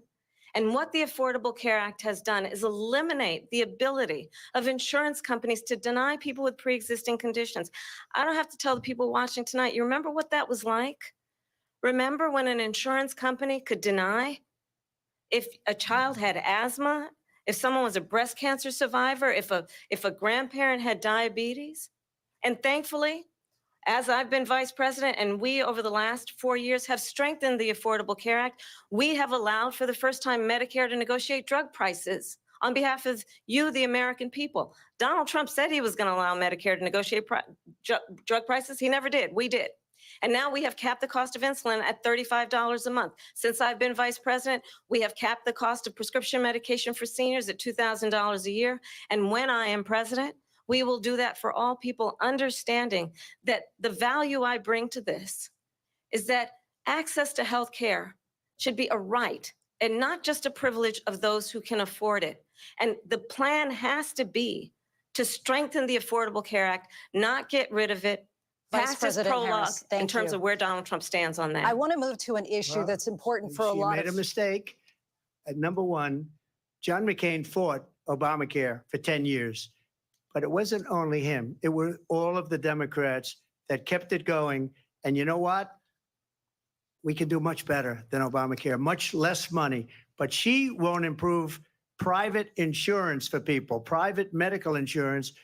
That's another thing she doesn't want to get. President People Trump- are paying privately for insurance that have worked hard and made money, and they want to have private. She wants everybody to be on government insurance where you wait 6 months for an operation that you need immediately. President Trump, thank you. We have another issue that we'd like to get to that's important for a number of Americans, in particular younger voters, and that's climate change. President Trump, with regard to the environment, you say that we have to have clean air and clean water. Vice President Harris, you call climate change an existential threat. The question to you both tonight is, what would you do to fight climate change? And Vice President Harris, we'll start with you. 1 minute for you each. Well, the former president had said that climate change is a hoax. And what we know is that it is very real. You ask anyone who lives in a state who has experienced these extreme weather occurrences, who now is either being denied home insurance or it's being jacked up. You ask anybody who has been the victim of what that means in terms of losing their home, having nowhere to go. We know that we can actually deal with this issue. The young people of America care deeply about this issue.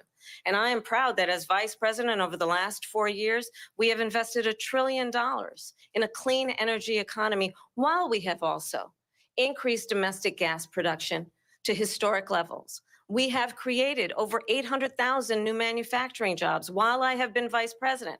We have invested in clean energy to the point that we are opening up factories around the world. Donald Trump said he was going to create manufacturing jobs. He lost manufacturing jobs. And I'm also proud to have the endorsement of the United Auto Workers and Sean Fain, who also know that part of building a clean energy economy includes investing in American-made products, American automobiles. It includes growing what we can do around American manufacturing and opening up auto plants, not closing them like happened under Donald Trump. Vice President Harris, thank you. That didn't happen under Donald Trump. Let me just tell you, they lost 10,000 manufacturing jobs this last month. It's going, they're all leaving. They're building big auto plants in Mexico, in many cases owned by China. They're building these massive plants, and they think they're going to sell their cars into the United States because of these people. What they have given to China is unbelievable. But we're not going to let that. We'll put tariffs on those cars so they can't come into our country, because they will kill the United Auto Workers and any auto worker, whether it's in Detroit or South Carolina or any other place. What they've done to business and manufacturing in this country is horrible.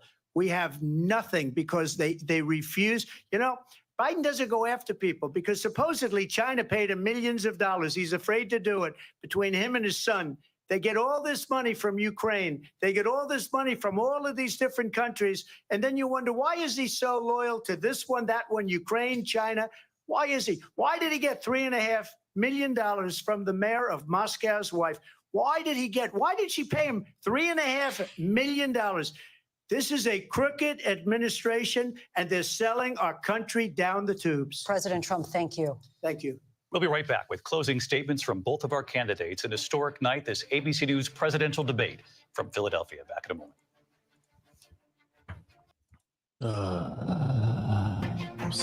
Hold on. The ABC News. Man, round 2 is not much better than round 1 there. I'm fully convinced that she's wearing earphone pearl earrings. She very well could be. There's multiple times that second round where it felt rehearsed. Like she was waiting for a cue. She got it from the moderator, and then she repeated some like practice line that was so obvious. She sounds like Hillary Clinton. Yeah, and then like the part where she was like, "I have a plan." That was totally the "I have a dream" speech, just with a plan instead. And when she said temperament, you can't see that one ear. Oh man, that was rough though. Anyway, what else did you guys notice that second round? Can I give the floor to Gordon for a second, because Gordon today on Badlands Daily absolutely obliterated the Taliban argument that was just made. Well, let just keep it short. We'll get to the big breakdowns. Yeah. I mean, we'll get to it later, but yeah, it was basically, to answer your question, John.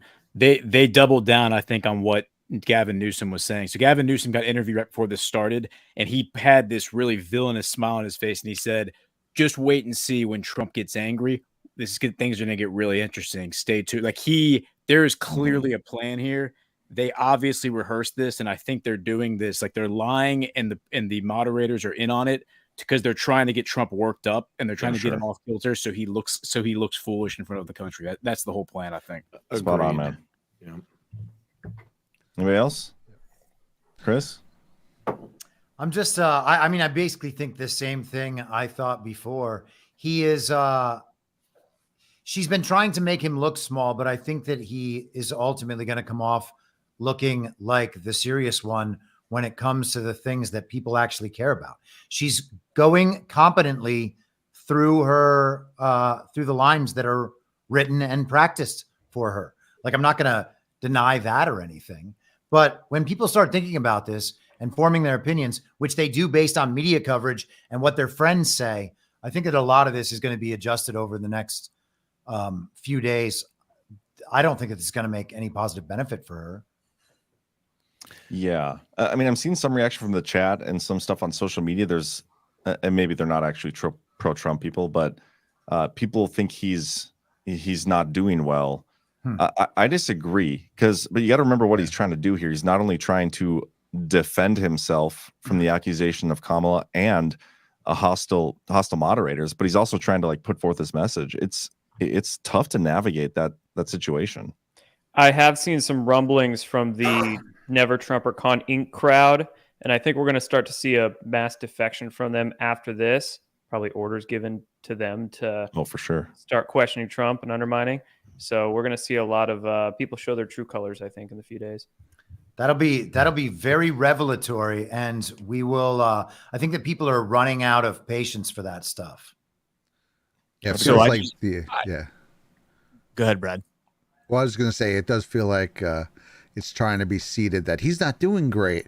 Like anything short of him absolutely smashing her is where this was supposed to be seeded. But I agree. I think he's doing fine. He's pushed back pretty specifically on a lot of the lies, and that's really what all he needs to do, that and push his policy, which he's been doing. Yeah, I got to give a massive hat tip to John, who's been on the spot with the fact checking, the fact checkers throughout this. The only, I think, 2 or 3 times that they did the fact checks, which they were absolutely wrong with. They missed the Snopes one. I don't know how the hell you missed that. I did jump on Meta, formerly Facebook, for 2 seconds during. That was a hat tip to you, Chris. I got you, buddy. During the break there, and I saw one of my leftist, like far leftist family members tweeted out, Trump has spoken 2 times as much as Kamala, and that's the only thing they've posted about this so far. So to me, that tells me that their take on this is that it's not going as well for Kamala as they had hoped. I find that think you're right surprising about that, Brian. Well, every time that Kamala's wanted to refute him, except for once, they've allowed her to do it. Trump, they've like interrupted and stopped him every single time. So anyway, we're back with the closing thoughts, and then we'll get back to our coverage. Welcome back tonight. The time has come for closing statements, and Vice President Harris, we begin with you. So I think you've heard tonight 2 very different visions for our country. One that is focused on the future, and the other that is focused on the past, and an attempt to take us backward. But we're not going back. And I do believe that the American people know we all have so much more in common than what separates us, and we can chart a new way forward.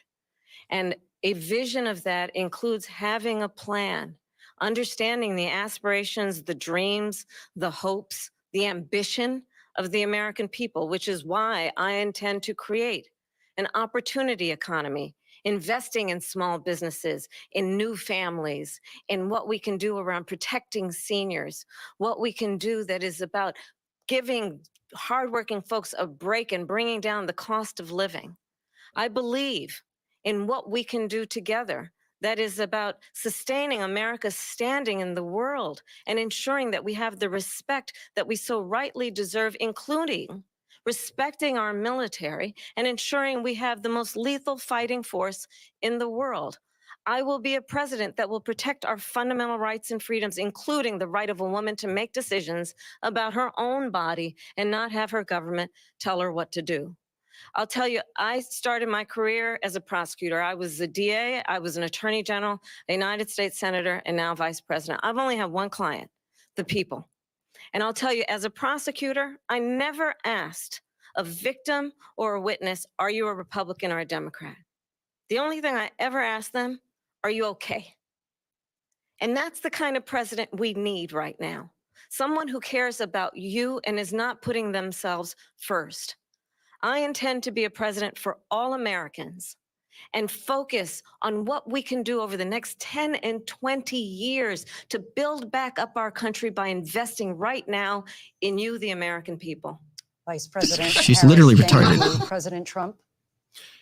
So she just started by saying she's going to do this, she's going to do that, she's going to do all these wonderful things. Why hasn't she done it? She's been there for 3.5 years. They've had 3.5 years to fix the border. They've had 3.5 years to create jobs and all the things we talked about. Why hasn't she done it? She should leave right now, go down to that beautiful White House, go to the Capitol, get everyone together and do the things you want to do, but you haven't done it and you won't do it because you believe in things that the American people don't believe in. You believe in things like we're not going to frack. We're not going to take fossil fuel. We're not going to do things that are going to make this country strong, whether you like it or not. Germany tried that, and within 1 year, they were back to building normal energy plants. We're not ready for it. We can't sacrifice our country for the sake of bad vision. But I just ask one simple question. Why didn't she do it? We're a failing nation. We're a nation that's in serious decline. We're being laughed at all over the world. All over the world, they're laughed. I know the leaders very well. They're coming to see me. They call me. We're laughed at all over the world. They don't understand what happened to us as a nation. We're not a leader. We don't have any idea what's going on. We have wars going on in the Middle East. We have wars going on with Russia and Ukraine. We're going to end up in a third world war, and it'll be a war like no other because of nuclear weapons, the power of weaponry. I rebuilt our entire military. She gave a lot of it away to the Taliban. She gave it to Afghanistan. What these people have done to our country, and maybe toughest of all, is allowing millions of people to come into our country. Many of them are criminals, and they're destroying our country. The worst president, the worst vice president in the history of our country. President Trump, thank you. And that is our ABC News presidential debate from here in Philadelphia at the National Constitution Center. I'm Lindsay Davis. And I'm David Muir. Thank you for watching here in the U.S. and all over the world, and from all of us here at ABC News. Good night. Woo! All right, guys. Let me get everybody in here. Man, I hesitate to do this, but we maybe should go check CNN for 5 or 10 minutes. Oh my gosh, why would you hesitate? We should see the fact checks. Remember we did that after the Biden debate? It's so fun because you learn so much by how they're like what scripts they're reading after this is over. Yep. Yes. Let me get there 1 second. They're gonna be positive, unfortunately. Oh yeah, they're gonna be. The bar was set so low that she overperformed the bar. Her bar was complete sentences. That's literally all she had to do. Yep. And she But nailed we it. want them to be overconfident. We want them to be like hubris. I think serves us Debunked me very well that here. Haitian migrants are stealing and eating pets. That is He said true. that on the debate stage tonight. If illegal immigration is the most important issue to you as a voter, he did talk about it aggressively, but Vice President Harris's supporters have got to be pleased with her performance this evening, which was focused on telling voters that she cares about them and she has a plan for them, and over baiting Donald Trump into talking about crowd sizes and court cases and Nancy Pelosi and Russiagate and grievance. And he took the bait almost every But time. the moderators were doing that bait He cited half the Fox time. hosts as Wasn't fact even her. checkers. He invoked Hungarian strongman Viktor Orban as a character witness. It was like a 4chan post come to life. He really took her That's why bait we're voting almost for him. every time. If you're a fisherman, as I struggle to be, you would be lucky to have your bait taken so often. Instead of focusing on Trump filling in the blanks, for those voters unfamiliar with her, he focused on stuff as if he was the incumbent. I'm not sure Harris necessarily did enough to fill in the blanks that undecided voters might have about specifics about her plans, but there's no question Democrats have to feel good tonight about the. Well, like I saw this on Twitter. 4chan. I don't remember who posted this, but this is like a good example of how the moderators skewed this against Trump. And then I'll press play. We'll keep watching this. But they would ask Trump, like, Trump, why are you a racist? And then they go to Kamala and be like, Kamala, why is Trump a racist? And that's a perfect. That's how they skew these things against Trump. He's constantly having to defend himself. But man, this is already off to a good start, Chris. This is a great idea. Do you Anybody wanna actually comment on what he think said? Kamala is black? Because that matters to the American people. That really matters. Why my fucking grocery bills are so high right now. All that matters is she's lying about it. Like she hasn't made up her mind about what race she is. Bro, her hair Nobody is cares what it is. finer than mine when I had hair. Yeah. Okay, I'll keep press play unless anybody wants to say something. Jake Tapper seems really insecure right now. Yes. The trade of Biden for Harris, who showed herself to be a strong candidate. She delivered a strong message. And yes, she prosecuted the case against Trump. She started the debate. She began the debate approaching Donald Trump, shaking his hand at the podium, kind of forcing him to shake her hand, introducing herself. And from that moment on, Dana, she took the fight right to him. I'm just looking up. This is the quote that I think really sums up what Kamala Harris, her whole message was tonight. You're not running against Joe Biden. You're running against me. It was obviously a planned line, but it definitely explains how she kind of triangulated. And she separated herself, obviously, from Donald Trump and where she needed to from Joe Biden. And what was so fascinating is that she didn't do it on defense. She did it on offense. Really, in every turn, there are real weaknesses in the Biden-Harris administration, from the economy to immigration to Afghanistan. Just take Afghanistan for an example. Instead of talking about the disastrous, chaotic withdrawal, she turned it to the fact that he invited the Taliban to I campaign. told you. Talked And he about started told talking you, about motherfuckers. Exactly. I told you. And then Settle you down. mentioned that she was baiting him. She baited him. Okay, you want to comment on that? I mean, how Did you tell else? us, though? How else is he supposed to broker a peace deal? How is he supposed to broker any type of withdrawal from Afghanistan unless he sits down and has a conversation with those people? I mean, I don't understand this. I mean, they're just, I guess, assuming that the entire world doesn't understand foreign policy or the way these things even work. Well, so what CanCon's referring to is, so this morning we on Badlands Daily, we watched a John Kirby press conference where John Kirby basically completely mischaracterized the Afghanistan withdrawal, which is exactly what they did in August of 2021, right after it happened, where they basically highly implied that it was the Taliban who bombed the Abbey Gate and the Taliban were the bad guys in the situation. And that, of course, provoked me to just go nuclear in like a rant against him, because I explained that it was actually ISIS-K who bombed the Abbey Gate, and it wasn't the U.S. military who hunted down and killed those guys who did it. It was the Taliban, and they were doing it to honor the word, like as Kyle and John and y'all have discussed on Devolution before. Like they were honoring the word they made to Donald Trump, so they were keeping their word, meaning they have more honor than the scumbags in the State Department. Right. I guess I didn't realize that Kirby tried to make it appear as if it was the Taliban and not ISIS. It was some of the most shameless. It was some of the most shameless propaganda I've ever seen, and Kirby is such a scumbag. Yes, they all are. That's all they got right now, though, is lies. Like they don't have any actual policies to run on, so they just lie and they allow the mainstream media to cover for them. I'll keep going, and I'm probably going to speed this up a little bit. Oh, and by the way, Joe Biden killed, what was it, 10 Afghanis, including women and children, as a response to that bombing. And they had nothing to do with people. it. Yeah, they killed nothing the to do family with of an innocent guy. Yeah, crazy. And he took the bait every single time, as you said. She was also using. Is that what they're going to go with? Like, yes, Kamala won because she set baits and traps, and Trump took it. Yes. Well, this is catching up and buffering. It's important to understand that all of this is scripted. The questions are scripted, her answers were scripted, and these responses are scripted. These people all wrote these responses before the debate happened. Yeah, right. You know, like this is made to look like it's live and they're coming up with these thoughts, but those were bits Jake Tapper was doing, and you could tell he was acting. That's why he was insecure. And I just quickly posted a joke right before I got back on here. I had AI make a cartoon supervillain of Donna Brazil, and it is so bad that the campaigns will actually give the media, there she is, give the media the questions, and then they'll ask them at the debate. Like the idea that the media is coming up with the questions and giving them to Kamala's campaign makes no sense, considering all of these are the same side.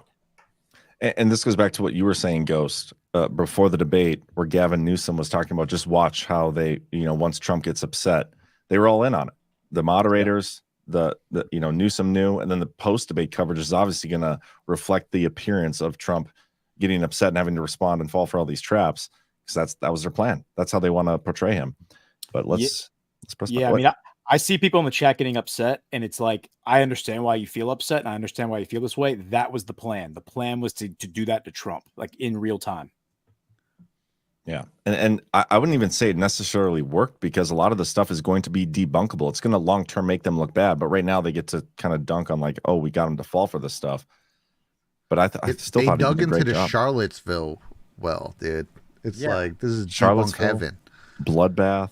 Yeah, people- we'll get into some of the specifics. Let's catch up a little bit here. I want to see if you The think Joy language Reid will that be he on here, usually uses. or she's She CNBC. kind of stole it from him. Disgrace, weak, things like that really get to him. The other thing that I just want to add is that she began to turn to who she is by saying, I'm not Joe Biden, I'm Donald Trump. I'm from a new generation, a different generation of leaders. And she clearly wanted people to understand what she's made of. For people who are really wanting to know all of her 17-point policy plans, they might be disappointed. But for people who want to know who she is and what she's made of, they got it tonight. Now, the voters are going to have to decide, and it's going to take them a while to digest it. And we don't want to suggest that we have any idea how this is going to play. But those are the observations for how she handled that and the way that he did not handle it well. I think it's pretty simple. I mean, she had a plan. She executed on that plan. The plan was to quite simply bait Donald Trump, to force him to battle on her turf at every turn. I mean, she talks about China. He starts defending his love for Xi Jinping. She talks about, she talks about his sexual. When did that happen? What the fuck is she talking about? Assault cases. He starts defending himself on that turf.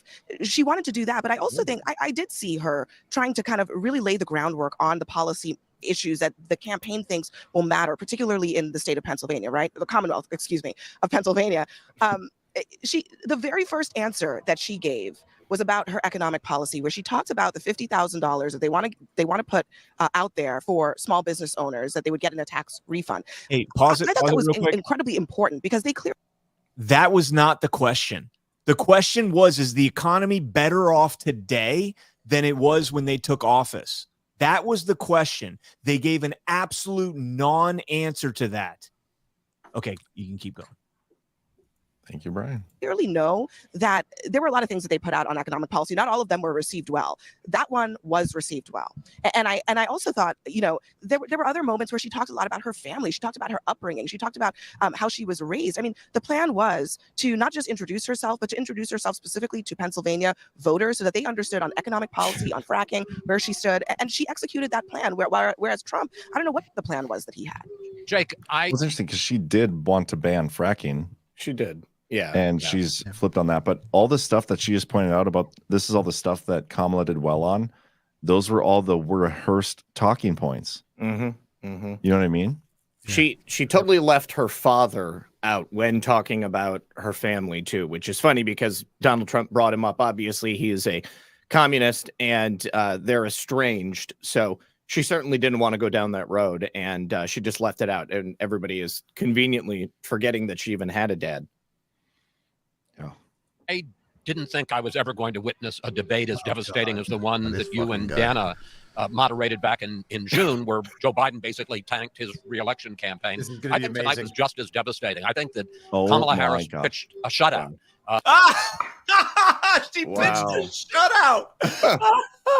That's generous. Is he saying that Trump did as bad as Biden did? Yes. He is. He is. Holy shit. Look at that Chris face. Wallace, go back to irrelevance.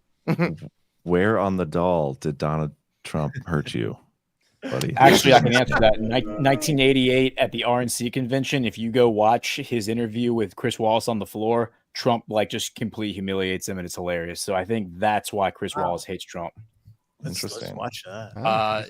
On almost every subject I can think of, she shut Trump down on abortion. She shut Trump down on January 6th and democracy. She shut him down on national security and turned to the former president and said, the military leaders who served with you think that you're a disgrace. And then, as Dana mentioned, very powerfully at the end, made the point that she is the candidate of change. We need to turn the page from a decade of division and polarization. On substance, I think she pitched a shutout, and I think she did on style as well. I mean, the image of the debate to me is she's there happy, smiling, expressive, shaking her head and dismay at things Trump was saying. And Trump looked angry, scowling. She was looking directly at the audience. He was looking at the moderators and arguing with them. And something else. There was no audience.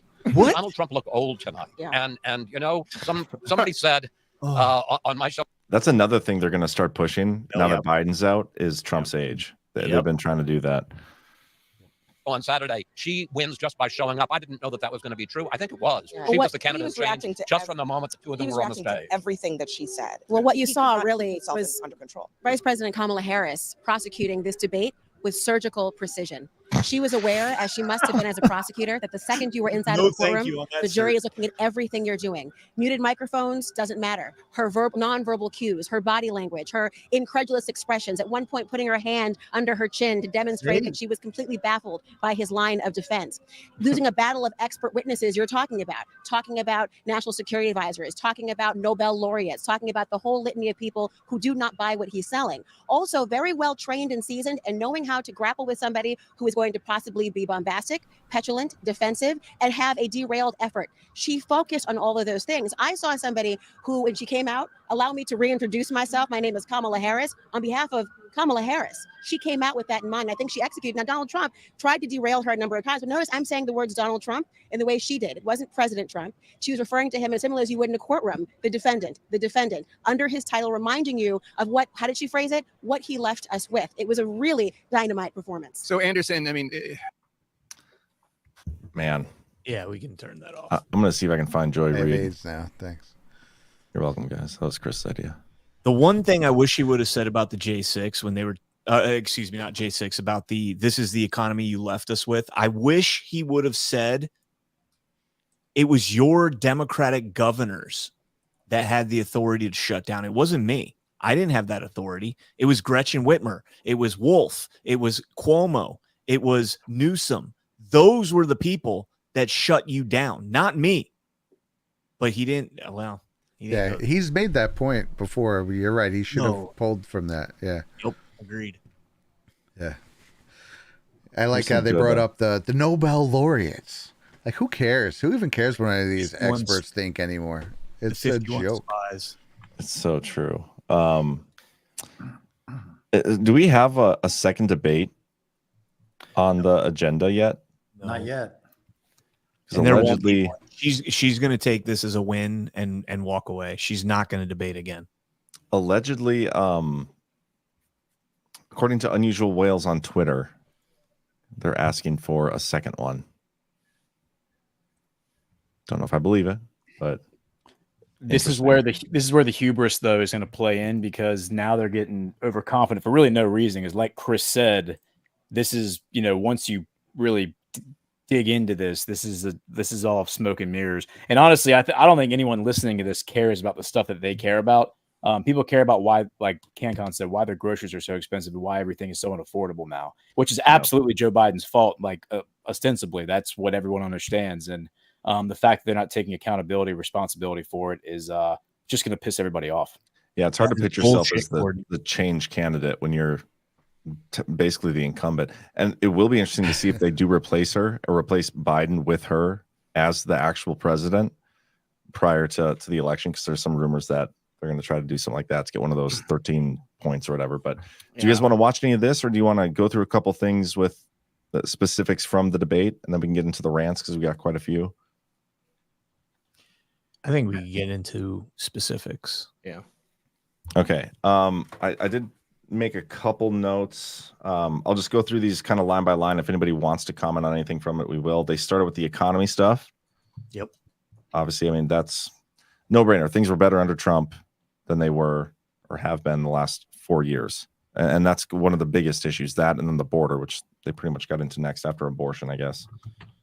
Any comments on any of that? Well, that's got to feel insulting to anyone with half a brain who's watching on her side, because the economy took a very public shit while they were in office, and the border has just been an open sieve.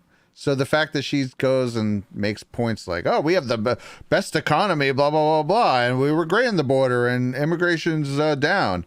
It's like, you're just lying. Like, those are lies that people can verify with their eyes. They don't even have to fact check. So I think that undermines a lot of the other stuff she was saying.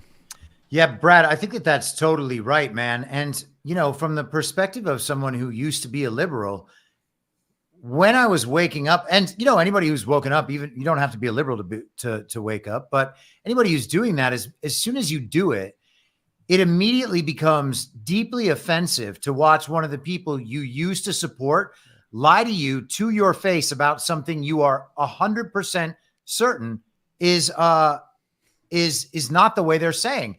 And the bloodbath thing, the Charlottesville thing, you can go down a list with things Kamala Harris said tonight. And we always have this tendency, I guess it's desperation or panic or I don't know what, to think that anytime their points are said on television, everyone is just going to be like, oh man, they just heard the same thing that the media has been telling them. Oh no, they're going to think it's real now.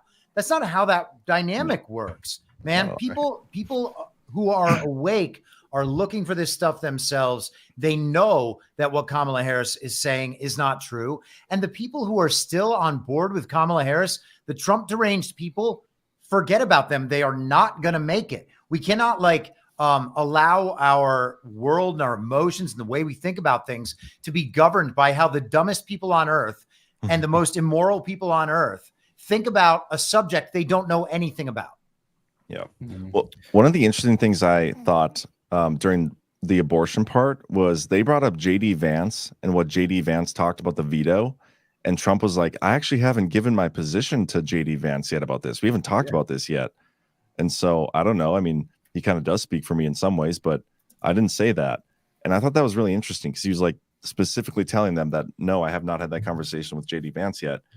And then I also thought it was funny with the abortion stuff, or not the abortion, the immigration stuff, how the Kamala Harris and that administration is blaming Trump still for the border issues because of the border bill. Like they're blaming Trump for having control over the vote on the border bill. I just thought it was funny because, you know, he's not president. They're in office. You could do things to fix the border like Trump did, but instead you're going to blame Trump when his border was better than yours is now. That is the one place. That is the one place that Trump, in my opinion, failed miserably tonight, was when they brought up the border and the border bill. And they didn't bring up the border bill that was brought forward before then. They didn't bring up Mayorkas, you know, signing so many or rescinding so many executive orders that it would take a whole episode to talk about. That was the only shortcoming that I think Trump had tonight. Yeah, one good thing. How do you think he failed that though? Because he didn't bring up those talking points. He doesn't need to though. With the border, yeah, he doesn't need. I don't think he needs to. I mean, Trump is synonymous with the wall. I mean, everybody knows that the wall is not. It's Trump's wall. It's ridiculous for them to attempt to attack him on the border because, I mean, that was his thing. You know, build the wall. Everybody spoke out against him on that. Mexico will pay for it. He left. Yes, Mexico was going to pay for it. He left them with the materials to complete it. It's basically rotting out there in the desert. And for them to act like this one single bill, which had a small component in it related to the number of officers at the border, that wouldn't have done anything to stem the flow of bleeding that's coming through at this point. And, you know, I think that Chris is right. I mean, all of these issues, the American people have just lived through 3.5 years understanding that the situation we find ourselves in is directly related to the decisions that have been made by the current administration. And it's comical when Kamala Harris tries to present herself as this, you know, fresh face or somebody who's got new ideas. You know, I think Donald Trump closed it out perfectly when he said, you know, you've had 3.5 years. Why didn't you do this? Why didn't you do this? Why didn't you do this? You've had all this opportunity. You know, I mean, it may not have been as much of a home run in like terms of the perception for everybody that watched it, like it was in the debate with Biden. But I still think that overall, I mean, Kamala Harris didn't really present anything. She was still talking about Trump the whole time, and she was lying about Trump the whole time. And so, you know, this all is going to come out in the wash over the next couple of days. It's going to be fact checked to death, and people are going to be discussing it ad nauseum. What I found really fascinating was that she essentially opened the debate by admitting that COVID-19 came from a lab in China. That blew me away. I couldn't believe that. And she used it as an attack vector on Trump. Like, are you fucking kidding me? Dude, that's the reverse indicator of the Sovereign Alliance. Like they are pivoting now. I noticed this guy, Gal Luft, who I wrote about in the news brief yesterday. Nothing happened. This guy got arrested like 1.5 years ago, and nothing's happened in the case. And they suddenly are bringing him up again, like the Guardian posted an article just reminding everybody this guy got arrested. I think the attack vector is now going to be, instead of Putin installing Trump as the president, Xi is now, it's like instead of Russia, they're shifting now to China, and China's now the enemy. And Trump's in bed with China, and he's in bed with Xi, which of course is true to a certain extent, the Sovereign Alliance. But it's amazing because remember in 2020, the concern was if Biden gets in, then we're going to become vassals of China because Biden is owned by China. And now all of a sudden they hate China, which I think is a good reverse indicator. Well, also by trying to flip that script on China, they were clearly just trying to get under Trump's skin, and do it right off the bat. But what's up, G? CanCon, this is for you. What's up, boys and girls? Let's go. I got a video for shit CanCon. Show that was, man. Holy crap. It was brutal. Shit show. Look, man, like I think Trump kind of blew it. He needed to be calm, collective, go for the normie base. And he went full eating dogs and wait. Look, not that it wasn't warranted. No, look, not that it wasn't warranted. It's just that like he was targeting a certain group of people tonight. And he kind of blew it. I mean, you finally got Vivek, RFK Jr., Tulsi Gabbard coming to his aid, being like, take a look at Trump. And he kind of like went off the deep end, man. Like, I'm just kind of calling it like I see it. Obviously I think it's hopefully going to be, rendered somehow, it's not going to be as bad as it seems, but was he too extreme, G? What's that? I said, was he too extreme? He didn't mention Bitcoin. That's why he didn't present himself well, right? Like he was kind of flustered. He looked a little unhinged, and Kamala was just kind of calm. And like, even though Kamala was lying through her teeth, and the debate moderators were completely rigged, like she presented a case of like happiness, everything's going to be okay, and Trump is like the world's ending. Well, Trump is basically right, but that's not what matters in these things, right? It matters like what the people saw, and they're not even going to remember like the fact checkers the next day, right? I feel like people are done with platitudes, and that's the only thing that I heard from Kamala Harris. Like, oh, we need a uniter, not a divider. I mean, like, we need somebody who's going to hold you and allow you to suckle from her teat. Like, no, I mean, like, I could care less about like the feel good flowery language. And I feel like most people, I mean, Kamala Harris telling us that she cares about us means absolutely fuck all when I go to the gas station or the grocery store. And, I mean, Trump may not have been eloquent in his presentation of that, but he certainly got it across. Yeah, she was totally empty. Like you're saying, we need people to, she said at one point, we should be talking about our plans, not about the name calling. It was like 10 different times where she called him a disgrace and did all this nasty shit. And honestly, I think this is going to age like fine wine because there's so much to debunk and chop up with this.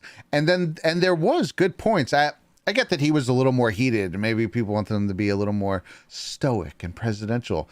But he was giving it to them good. Like at one point with the border to CanCon, to where you're saying, I actually think he did get a couple good points in there. One thing is when he said, you don't need to pass a bill. When she's talking about, well, we're going to pass this and get it, he goes, you don't need to pass a bill. You just do it. You're the president. And basically saying you could do it tomorrow. And I think that's something that resonated with me. And I think people watching could think, well, they could do this right now. Why won't they do it? That's something I would harp on. Man, build that wall. Build that wall. Build that wall. Build that wall. Build that wall. Build that wall. Build that wall. Build that wall. His energy was good there, right? But he was like on defense. Like when she said, like, everybody leaves your rallies early, I'm like, please, Trump, do not fall for that. Do not fall for the everyone leaves your rallies early. And he fell for it. Like he should have said no one shows up to your rallies and ended it, but he couldn't stop and say nobody leaves my rally. I'm like, oh man, don't go for that. Go back on offense. Stop being on defense. Attack these fucking slime balls. G-Money, do you think the moderators were ganged up on him with Kamala? Oh, 100%. 100% they were. 100%. And you think you don't think he handled that situation well? Like everything was twisted, everything was lied about. It wasn't his best performance. I think he should have been more on offense on Kamala and their policies and not try to debate the moderators, not fall for like the triggerings of like if people, left his rallies earlier, stuff like that. Like focus on the economy, focus on inflation, focus on the terrible policies of Joe Biden and Kamala Harris, focus on World War III, like focus on the things that matter and put her on defense. And he kept going back to defense when I was like, oh man, attack her. Stop defending what she's saying against you Like, you have all the truth on your side. Like, don't explain it. You don't have to explain the truth. The truth explains itself. Stop trying to explain the truth. Everybody on the planet knows the truth. Why are you trying to rehash the truth when everybody knows it? Go and attack her for her fake fucking policies and everything else. And so, yeah, I was a little bugged. So I'd like to make a small prediction here. I think that a point that Gordon made earlier is absolutely dead on. At this point, they're riding high. Okay. Kamala Harris comes out of this saying, I crushed him. Okay. I did exactly what I set out to do. I got under his skin. We made him look unhinged. He couldn't keep a thought together. And I, made the American people feel good with a hand job. All of the debate, all of the moderators, all of the commentators at the end, they're all like, oh my God, this is what I've been waiting for. Kamala Harris looks like she's ready to take over the country. So then in the next debate, President Trump comes out and acts exactly the way that you believe he should, G-Money, okay? He will be far more directed, on point, focused on exactly what the deficiencies in this administration have been, what should have happened, versus, what they're saying they're going to do. And I think that it's going to be a much stronger performance in a number of ways. And because of their hubris and the fact that they believe they are so far ahead, they have this in the bag, that's going to leave her open to, perhaps a gut shot, basically. She's not going to be able to protect herself in the way that she should, because she's going to think that she is so much further ahead. And obviously, she's the ultimate winner at the end. But he'll leave her destroyed in the next one. Honestly, part of the responsibility for attacking Kamala and all the shit she said tonight is on us and people watching. Yeah. Like, that's our job to red pill people. When you have those water cooler conversations or chats with your friends or whatever, you're on Facebook, see people posting stupid shit, you refute that with the facts. That's on us. Yeah. So that's why I think Trump walked that fine line of having to defend himself from outright lies. He did a little of both. He may have defended himself too much, but when it's 3-on-1, like, I don't blame the guy. I thought he was actually very measured considering how much bullshit they were throwing at him. Yeah. Like, recycled bullshit. They did the Charlottesville hoax again. Lies. I mean, it was nonstop lies, but it came across on their behalf like pretty smooth. That's the irritating part, is their lies are sold so much easier, and the truth has to be explained sometimes. But everybody knows the truth. But who's passing it off as smooth though? It's the also lying mainstream media in the post coverage debate. They're the only ones that are saying like, oh, she did a great job. Because they're all in on it. Think of the IQ of the normal, like, normie that's finally going to vote for Trump now, though, and they're just like being swayed by like lies and stuff. So it's like, oh man, okay. Well, yeah, but first of all, what do you mean? What are you even talking about with normies voting for Trump? What are normies going to switch and then the votes become real and somehow the election fraud just breaks down because the normies have decided? What are you talking about? John, you are exactly right. I don't know what it is about MAGA, or maybe it's something to do, and I don't mean in any offensive way, obviously, but with American Christians or something. Why are you guys so cowed to liberals? Why are you scared of these people? Why do you allow them to shape your reality? Oh my God, how are the liberals going to react? Are they going to see the Trump that they always complain about? Because if they do, they're going to start texting me, ha ha ha, Trump is the guy I always say he is. And you're going to be like, what, destroyed inside? I don't get this, man. Like, this is what I had to deal with all the time in 2020 in Hollywood. Yeah. Every time you say something, they're going to come back and try to crush you and say Trump is stupid and you're racist and blah, blah, blah. If you allow that to form your reality and what just happened, that is what the media's job is. They were all scripted for a reason. They are meant to be the surrogate for you, the person at home who cannot think for themselves. Yeah. And ultimately, no matter what Trump does or says on stage, they have their script. They already have the characterization that they hope to impress upon whoever is watching their channel, and they're going to say it regardless. Now, to my prediction, 37 minutes ago, Kamala Harris's team is already requesting a second debate with Donald Trump. She's walking right into the fucking trap. Let's go. People are going to analyze the shit out of this, see exactly what she did, and she's going to come in doing the same exact thing, and he's going to eat her alive. Yeah. Yes. Well, And I would consider like to this. throw our hats in the ring to host that. By the way, Badlands Media would like to host the next debate. Moderate that. I nominate G and Patrick to and Chris to go Well, ahead. Chris and has to be a moderate that. moderator, right? Fuck you, what He's about your me, bro? moderator. Question though: do you think they're more or less likely to try to cancel the election after tonight? I think they're more likely to keep the election in place, thinking that they can actually try to pull this off. Me right? too. I mean, Me too. Me too. I No think need. that's a calculation you have to think about if you're Trump. Yeah. Yeah. 2 No. months, No though. need for them to pull an October surprise to make it have to be postponed. They're overconfident. The hubris is overflowing with these people now. Long time till the election, though. So who knows what can happen. A couple things I want to keep going down this list here. Is it true that violent crime is down? No. I don't believe that for a second. Trump nailed it, but he didn't go far enough in depth on it. The FBI has literally stopped reporting in numerous, I think we're up to like 20 major metropolitan areas, Detroit, New York City, Chicago, San Francisco. They're no longer reporting data to the FBI. And that is why it appears as though crime is down nationwide.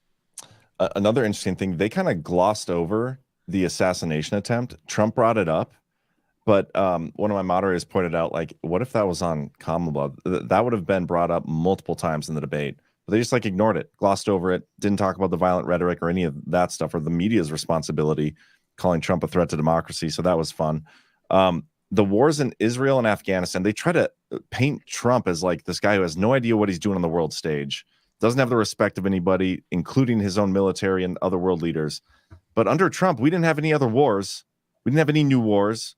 Under Biden, we have 2 on the verge of 3, the botched Afghanistan withdrawal. But where Trump kind of really pushed on Kamala, I thought, was saying that she hates Israel. I thought that was interesting because then she had to come out and be like, no, I love Israel. Yes. But a huge portion of her base is the liberal base that's like pro-Palestine and anti-Israel and what they're doing. I thought that was a really brilliant move to get her on record, like saying, defending herself in defense of Israel. Watch her lose Michigan as a result. Trump's position on Israel is so nuanced and so perfect. The way that he has positioned himself as being Islamophobic in 2016, then immediately came out and made peace with the Arabs, and basically is forcing the left, like forcing the Democrats to come out and be pro-Israel, even though their entire base hates Israel because of the way Trump went so hard against Islam in 2016. It's very, very nuanced, and I think it's really, really it's like a chess master, and it's amazing to watch. And people don't give Trump nearly enough credit when it comes to this stuff, but I think he really knows what he's doing when it comes to that one topic. And you could say the same thing about the Russian war in Ukraine, because the moderators kept trying to pin him, like, do you want Ukraine to win the war? Like, who do you want to win the war? Do you want it to be Ukraine? And he's like, I just want the war to end. I want people to stop dying. And they kept pushing him on it, but he wouldn't give them the answer they were looking for. And I thought he handled that brilliantly as well. Yeah, well, that was so great because that was a bait. They want him to take a clear-cut side, and he's has the best position. He's made that same point about Israel, Palestine as well. And I think it's funny. She was trying to push I'm going to end the war. I'm going to end the forever wars, which is kind of a joke in regards to Trump. But then, like, right after that, she's name-dropping people like Dick Cheney and stuff. Like, she's name-dropping... She name-dropped more rhinos than a caretaker, like an African zoo. She was just throwing them all out there. McCain, Cheney. It was pretty pathetic to watch. But they are the party of war. If you take the Bushes out of the equation, if you look at every war we've been in, except for just literally Bush Sr. and GW, they're all started by Democrats. They were not started, but we entered under Democratic presidencies for everyone. And they always try to push the Republicans are warmongers card. It's like, people have the internet, guys. You can't push these things as much anymore. The only wars that Bushes haven't been involved in starting, the guys were all still wearing tri-cornered hats. That's actually true. It's actually very true. But another really, really good point about that, Brad. Remember what Trump said about the Project 2025. Think about all of the people, all the Con Inc. influencers who are pushing Project 2025 so hard when it first came out, and then what Trump said about it tonight. RFK Jr. is on Fox right now. I don't know if I'm fully caught up. But... Breaking news: Taylor Swift just endorsed Kamala Harris. Of course she did. 20 minutes ago. 20 minutes ago. Pro-Palestinian protesters are marching in Philadelphia as well. Amen. Let's go. Hey, Palestine, Hamas. The water's wet. Go get her. Okay, let's listen in on RFK Jr. here on Fox and Hannity. A party that was near And by the way, I don't know if this is from the beginning. This is just as far back as I can get. and dear to your father, to your uncle. I think it has no resemblance to the Democratic Party today. And this is the frustrating part about tonight. The radicalization, the views stated by Kamala, they weren't asked by the moderators. To me, it was a failed opportunity. I think the American people were failed tonight. I was disappointed by the evident bias of the moderators who were fact-checking constantly, kind of trivialities by President Trump, but didn't, as far as I saw, they didn't fact-check Vice President Harris a single time. But you're right, Sean, the party that I grew up in doesn't exist anymore. The party of Robert Kennedy and John Kennedy was a party of peace. It was the party of resisting the corporate subversion of American democracy. It was the party of civil rights and constitutional rights, particularly censorship, very opposed to censorship and surveillance. It was the party of protecting the most vulnerable people in our society, including particularly children. Today, the Democratic Party is the party of war. It's the party of censorship. It's the party of surveillance. We saw Dick Cheney and John Bolton endorse, along with 255 neocons, endorse Vice President Harris this week. They came out of exile, where they were sent after the Patriot Act. They were sent after the war in Iraq, the biggest foreign policy debacle in American history. And they're not endorsing Vice President Harris because they've changed their minds. They're endorsing her because she represents their worldview. More censorship, more war, more surveillance, and less liberty and constitutional rights. You learned a lot in the course of your campaign. They talk about democracy in peril, but everything, the entire force of the Democratic establishment, if you will, they just went in for the political, death of your campaign. They did not want you to get to. They didn't want you to get at first base. That's the other thing, is that they've abandoned democracy. The Democratic Party is now about centralized control. It's about losing faith in the demos, the people, and about abolishing elections, abolishing our ability to hear different points of view, to hear dissent. In my case, of course, they got rid of the primaries. They literally abolished many of the primaries so that President Biden wouldn't have to debate me, wouldn't have to run against me. Let me dip in. I guess Kamala's at one of her watch parties or something. I don't know what she's saying. Let's just dip in for a second. And let me just. Yeah, well, it's not dip in. Wait. No, let's listen to this. Yeah, let's listen to her. Hard on. We have folks here who have been knocking on doors. Well, She's feeling good. Look, she's going to go back and Kamala. but we have a lot of work to do, okay? And tonight, I think, highlighted for the American people what's at stake. I started the debate by talking about it, and it became apparent, I think, throughout about an hour and a half, that obviously she's going to go out there and her team. The thing that I learned about her tonight is, being hidden away for days and days and days on end. You can learn your rehearsed lines, and it doesn't matter if you tell the truth, because she wasn't fact-checked. She told a lot of lies about Trump in 2025, lies about mandatory gun buybacks, which she did support, lying about fracking, lying about a national abortion ban that Donald Trump doesn't support. And, it's hard when you've got 3-on-1 like that. But that's what I expect. She's been in this campaign 50 days. We only have 56 days to Election Day, but early voting, for example, I've been pointing out tonight, starts right here 1 week from tonight. There's a lot of information about her stated views in her own words that people don't know about. What would you advise people to do to get that Here out? was the most telling part of the debate to me, which she didn't get fact-checked on. The first question: are Americans better off than they were 4 years ago? There's no metric that you can use to make that case. And she was allowed to then go and give this kind of biographical sketch of herself without ever asking that question. And they never demanded that she ask it. Today, we have double the inflation that we had under President Trump. Yeah. All right, hang on 1 second. President Trump is in the spin room, and let's listen in.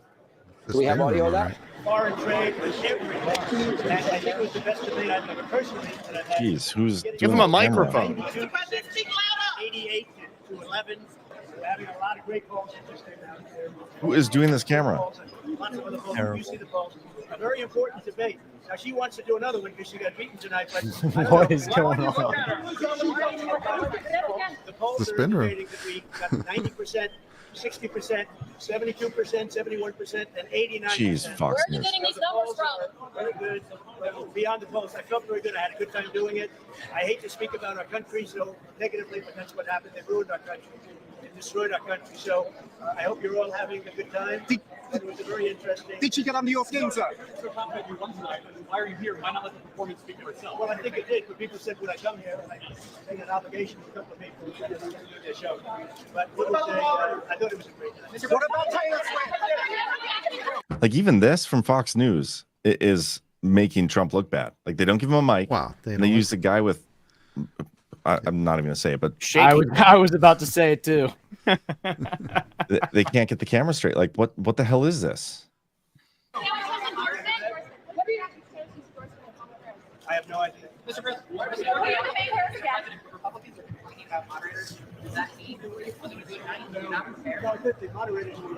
feel like I'm watching a Steven Soderbergh movie. Everybody did that. But despite that, they're saying that. Mr. President. Dude, I like his demeanor here better. He's just more like personable. He seemed kind of in the debate. He seemed a little bit more stiff and like rigid. I don't know. Mr. President, why not a second debate? She wants a second debate because As long as it's not I'm so confused. partisan hacks. Maybe it's a rope-a-dope, like some people are saying.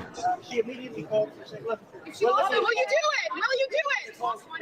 the worst ball that we had was 71 that I see. Who is the retard? What else do they have to talk about? I honestly can't watch this anymore. Paul Ryan. What else do behind they the have to camera. talk about? They literally. Oh, I'm sorry. I meant to remove. They literally resorted to Kamala's race. Like, that's an important question plaguing the American people. Do you think Donald Trump feeling that she's maybe now just realizing that she's black is significant? It's like, dude, really? I just spent $400 fucking at the grocery store, but let me worry about whether or not Kamala Harris is black or not. They don't have anything else to go on. No, I mean, it's the same tired old tropes. That's it. I mean, they can't really talk about policy. She doesn't have any articulable positions that she can specifically point to.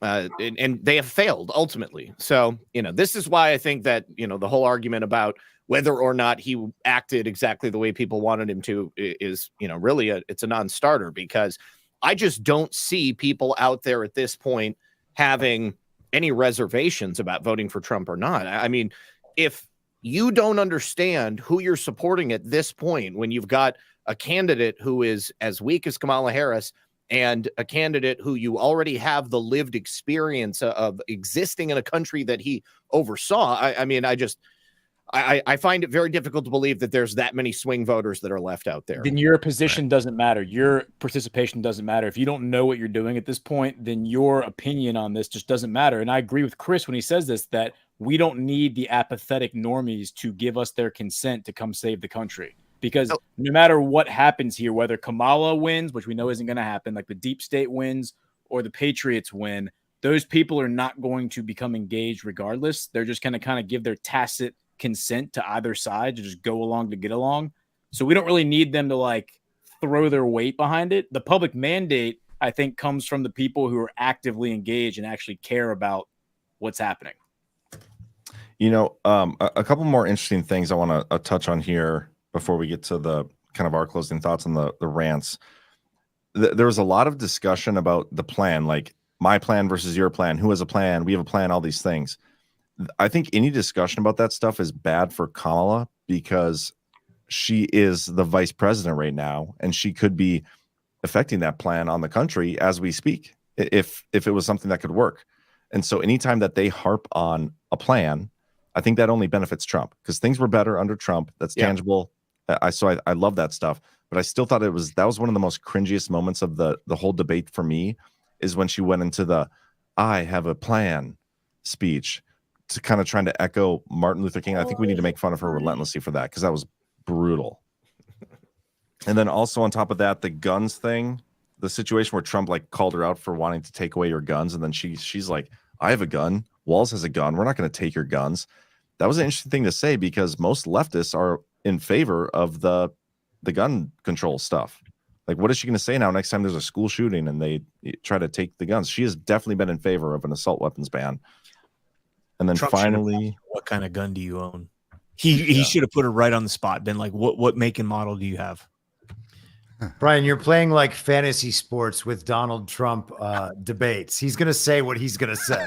It doesn't make any sense to like wish cast. I know afterwards, but she would have been like, it's a black gun and it's long and shiny and I know, but what caliber is it?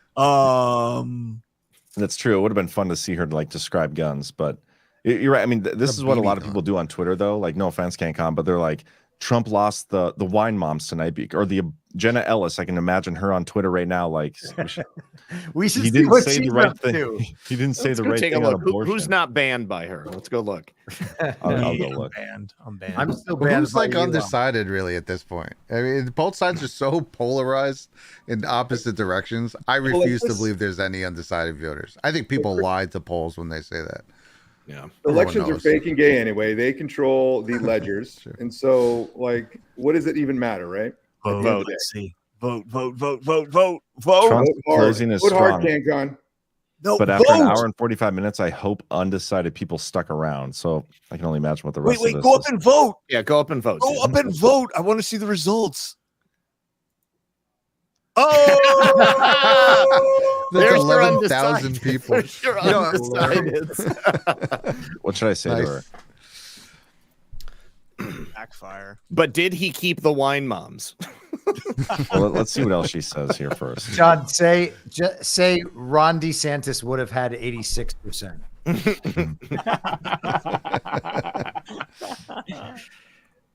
I'll just put why isn't Ron DeSantis in this poll? Capitalize the S. Oh, fuck that. Oh, wait, no, you don't do that. Oh, great. So she agrees with Matt Walsh, and Matt Walsh says she came off as phony and rehearsed the rest of the way, but Trump missed a lot of opportunities to land a blow, ramble too much, and took the bait repeatedly throughout. I don't think this debate moves the needle much for either candidate. See, and this is like a precursor for this is a precursor for the election, though, because they're gonna if they steal the election for Kamala Harris, all of these people are gonna be like, "Oh, if Trump would have just had a better debate performance, then he would have won the election." This is fuck all these guys. Connie, man, I agree. That's what they've predictable. been there. That's what they've been here for this whole time. It started 9 years ago, but they really like made themselves known as soon as Trump said DeSanctimonious, and now we have seen this sifting process for the last 2 years. It's actually important to know what these guys are doing. They are undermining Trump. We're in the middle of an information war, and they are suggesting that the best information war fighter changes his messaging to appease liberals. That is what these conservatives are doing. Yeah. Yeah. Those people fail to understand that the majority of America fucking hates politicians, and they hate the elites that those con Inc. people represent. Yeah. Okay. Like, I could give two shits, and I never could have given two shits about President Trump acting presidential. I loved him because he wasn't a politician, and because I've lived my whole life watching these politicians speak out of both sides of their mouth. I like President Trump because he does what he means, and he means what he says. And I think that a lot of people see it in the same way. We want a country that is going to be strong, that's going to be profitable for all Americans, and where we're not going to be getting totally kicked around the entire time. And that'll happen with Kamala Harris. It'll happen with anybody else. All right, guys, we're gonna get to the rants here. If you guys are okay with that, we have so many rants, and we're just gonna read the ones $5 and up. There, otherwise, we'd be here literally all night. But we appreciate all of you for being here and supporting. Hit that thumbs up. Make sure you give us a follow here at Badlands. We got a lot of great content. Steve Zinnia says Q4657 4-year Delta. Look it up and look at her earrings. Can somebody do that for me? I looked it up. They are not the the Q post. The Q post, September 10th, 4657 debates. Biden camp will find excuse, reason to terminate. 2, Biden camp will be provided the questions ahead of time. 3, Biden camp will be provided the questions ahead of time and assistance in the form of a special communication device. Now, there are pearl earrings that women can wear, which double as, ear pods, basically. They look similar to what Kamala had, but they're not exactly the same. Doesn't mean that what Kamala was wearing wasn't an iteration of that, though. And I can pull those up if you want to see them. Yeah, why don't you do that while I keep cruising through here? Yep. North Carolina gal. Oh man, am I not reading these in order? You're not. Okay, I'm gonna go back to the beginning here. Bootleg Salsa says, "Good to see you boys in Deadwood. This will be a great comedy hour brought to you by a fake candidate in a fake campaign in a fake election." Okay, those are the earrings. Yeah, these are the earrings. Yep. Interesting. Yeah, similar earrings. Let's see here. M. Carls, hi from Lil Shit. Thanks for covering the debate. Thank you for tuning in. Ventoso, maybe they will dress Hillary in a Kamala mask suit with the hands and earlobes. Nell P, there's a photo of him, Bird, kissing Kill Dog. Is that true? It is true. Yes. That is interesting. Camo Hat Guy says, I got a $1 Kamala loses her shit. People are betting on stuff, I think. Dragonfly Sister says, I love this panel. Thank you, gentlemen, for doing this for us. Thank you, Dragonfly. Freedom says, my script, Biden 25th Amendment, Kamala president, Kamala disqualified, Michelle O and HRC at bat, exposure of Michael and the witch crimes against children 2020 reversed with 90% unity. We shall see it. I mean, based on the media's reaction, it seems like they're happy with Kamala and they're going to keep her. I think so. But who knows? Opteasy, I want Trump to tell her I'm speaking now if she tries to interrupt him. He did. He did. That was do so that. good. He did. That was brilliant. Texas Jules, shout out to the Badlandia Task Force streaming Badlands debate special coverage on Zoom. Everybody hit the thumbs up. You. NJ Holzhauser, it's so crazy how I trust all you guys. Integrity and honesty reporting goes a long way. Thank you for all you do. Straight true to your values. Thank you. Trump is on Fox right now. Somebody just put in the chat. Do they have him mic'd up? I would hope.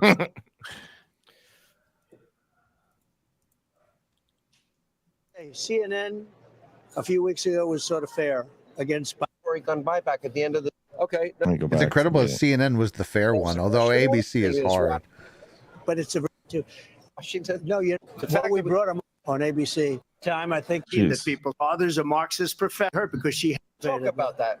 3 against 1, and all of her radical positions they leave on the table. Yeah. No, we had a lot of negative kind of stuff. Look, I saw on your show last night, they had 100% positive coverage on ABC, and I had 94% negative coverage. 93% negative. I exaggerate. You got an extra percent non-negative.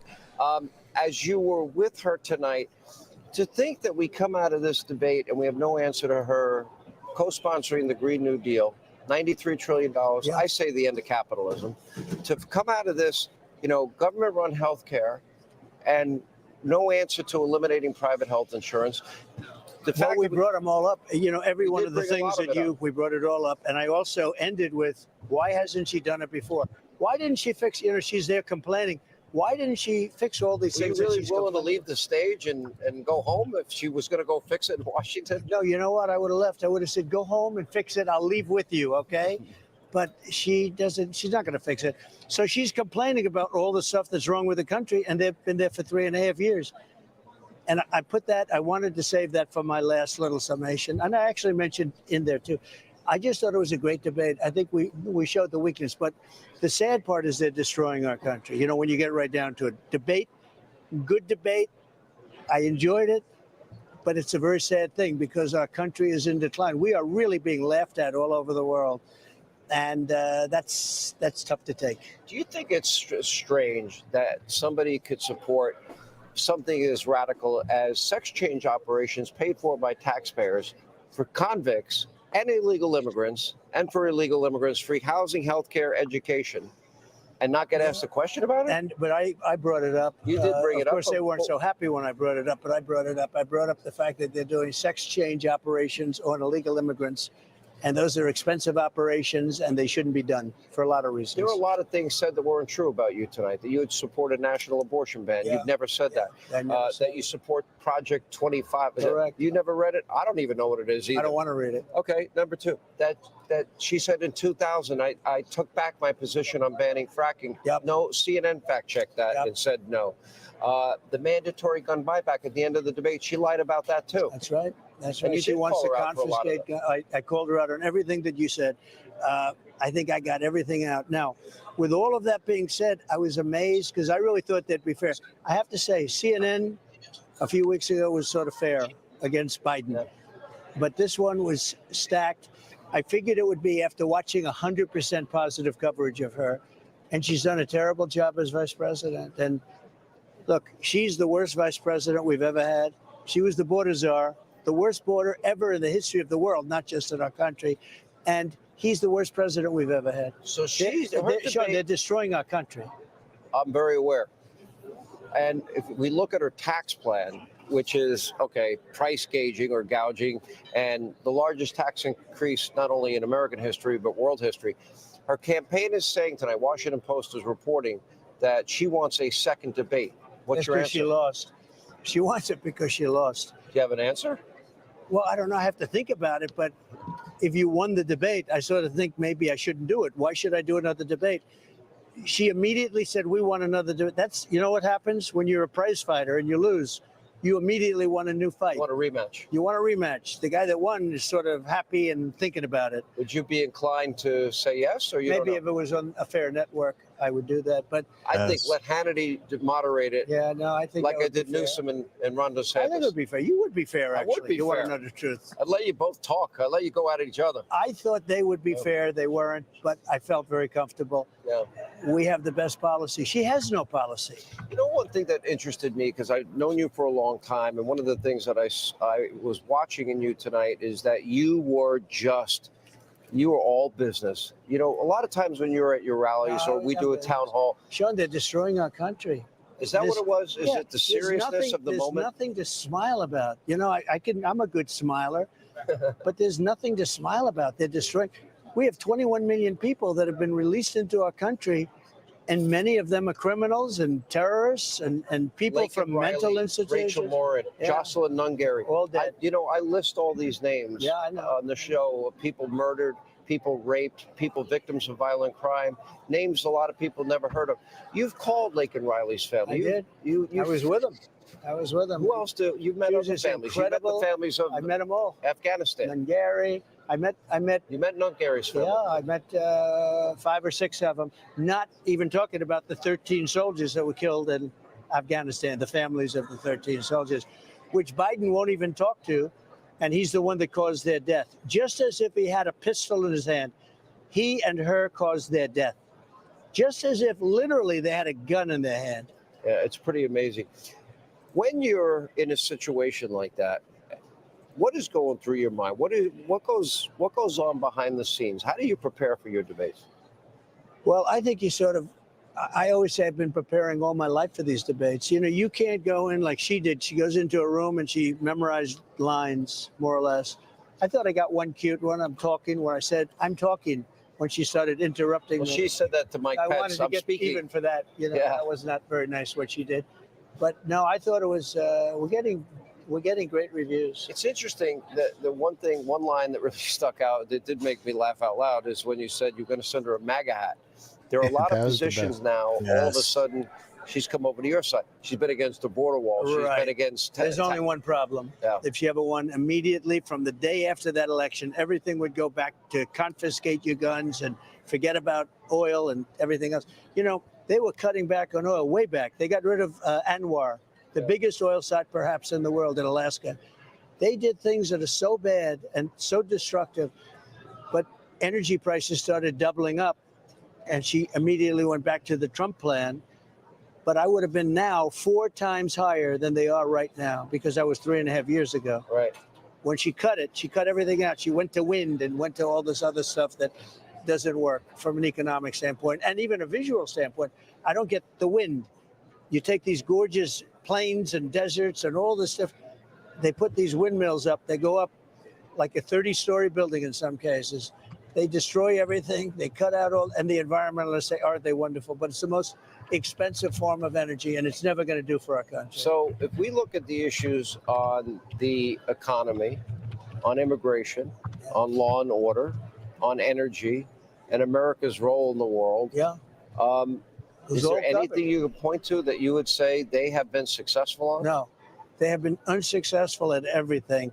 And even the economy, I said, as part of the economy, you've let 21 million people, more than that, I think, with all the gotaways. By the That's way, killing our including known economy. terrorists, and we do have the murders and the rapes and the violent crimes. Oh, and you haven't seen anything yet. Where do you see it in the months to come? You know what scares me, and I've said this on the air, is by having open borders, unvetted illegal immigrants, that I don't think it's a matter of if, I think it's a matter of when that this country is going to be attacked. If you look at Springfield, Ohio, look at what's happening there. You look at Aurora in Colorado, these beautiful little towns and little cities, small cities, they're being taken over by illegal migrants. I mean, the people that poured in, and they have weapons like our military doesn't have. Yeah. You know, they have AK-47s. They have weapons like our military doesn't have. And, you know, some sheriff in one of these towns where he's got 2 deputies and they're not into this. There's no way they can protect the people from this. But look at what's going on in Springfield today. Nobody's ever seen anything like it. We really appreciate it. I know your people are calling for you to roll.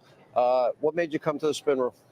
I just felt I wanted to. I was very happy with the result. It's a very unfair situation. They've weaponized our government politically, so I mean that's unfair. And I just felt we had a great night. And I'd come over here. I actually gave a little bit of a news conference. We were swarmed. By the way, I could hear it. You were interrupting my show, by the way, just for the record. I had to come over and do yours. I would hate like heck to leave here, and I didn't do No, I'd be mad. I would take that as a personal offense. I There's would no have been doubt. in big trouble. All right, so no answer on their offer for a second debate. Again, the reason you do a second debate is if you lose, and they lost. And we looked at one poll, it was 92-7. Yeah. We looked at another one, 86-3. Wow. I mean, we have all of these results coming in, but I'll think about it. You know, it's very quick. Mr. President, thank you for very taking much. time. We really Thank you very appreciate it. much. I Thank you, sir. appreciate it. Who's that loser in the mask back there? Did you see that? Which one? It's some journalist standing behind him, like getting a shot. He just had his face covered. Oh, Well, Janet Yellen did come down with COVID today. Oh, You guys good are- for her. My favorite part, as Chris, you pointed out in the private chat, is Trump had that one-liner in defense of Mike Pence. Just, you know, the guy. Hey, do you think anything's going to happen big tomorrow on 9/11? Chris, you're muted, by the way. Brad, any 9/11 stuff going on tomorrow? Well, we will be on Altered State. I mean, I'm down to talk about whatever. On X, it's trending that Biden's going to give some sort of speech. Storm, I think, is doing We're one going to get right another now. false flag 9/11 event. That's the only one we're missing right now. We've got the assassination attempt. We've got they got the school shootings. Now there needs to be another fake 9/11 to be exposed. I think maybe in order to counter the Arlington situation, Kamala Harris is going to do some sort of private ceremony. Joe Biden will give an impassioned speech about the safety and security of America, relating it back to white supremacy and supporters of Donald Trump, and warning that people that are on our side might be the next ones to blow up a couple of skyscrapers. Did you guys see the Biden clip from earlier where he was laying out his schedule for tomorrow and he said he's going to do 9/11? Oh yeah. I think Jordan. Maybe we'll see Hillary wobble into a van again, huh? Collapse. Did you just into a join the van. Carlisle group? John, A side of beef. when I watched Trump answer questions like that, Sean Hannity ran him twice through whether or not he was going to accept the second debate with Kamala Harris. I only see in that his negotiation in public, in front of the public, with the figures in the regime who he is opposite, right? Yeah. Donald Trump is always in mid-negotiation. There's always something else going on that he is using his public time to address. He is shifting leverage. He is changing narratives, and he is telling them what he will and won't do. So they have a new offer on the table. They want another debate. It doesn't matter who won or lost. It matters that they are still considerably behind. They need to get everybody back on the same page. They can't do it. They're going to run out of opportunities sooner or later, and he's just bleeding them out. Really? You want to do another debate? Well, I guess I'll think about it. But then The He's negotiations talking to them. Nailed it. he also said that there's going to be like more bad stuff coming, which makes me think that he may accept that debate before the other bad stuff. It's only September. There's still a ton of time left before October. Yeah, for sure. The thing about this though is he's in the mid negotiation. The negotiation thing is the moderators. He's like, I'll give you a debate if you give me fair moderators. See how debate goes in that situation. Yeah. He wants them to want it so bad that they're going to be willing to come to it on his terms, which is going to be perfect to gut them. Yeah. Anyway, well, there's a lot to be said about Sun Tzu, Art of War, Trump's favorite book. He says in the book, he says that you never want to totally obliterate your enemy. You always want to give them a narrow passage of escape, because otherwise they will hunker down and fight to the death.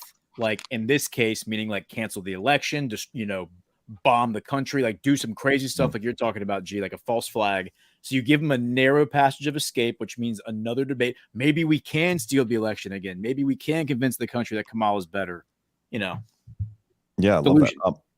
We got more rants to go through here, guys. We got a ton. Thank you for the support.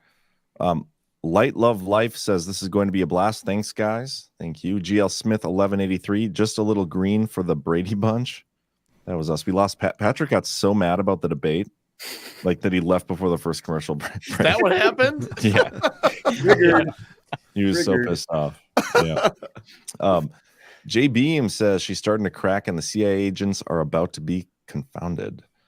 Crane 59, she was 100% fed the questions beforehand. Yeah, the whole thing seemed scripted. Yep. Including the pre and post debate coverage from the mainstream media outlets. Sir Trim says, well, I've got to go. Decided to do a shot every time she lied or said something stupid, and now I've got to get my stomach pumped before the first break. Can't wait to see the commentary tomorrow. Love that. Thank you, Sir Trim. JB means hitting them faster than they anticipated. The majority of the people are with President Trump. Agree with you there. One Ogal now for safety. Mute Hotus. Oh, shoot. Probably should have saw that a while ago. But thank you for letting us know. J Beam, she has no idea what she's saying. Watch this. And then JB McGam, it's lies from Kamala and truth from Trump.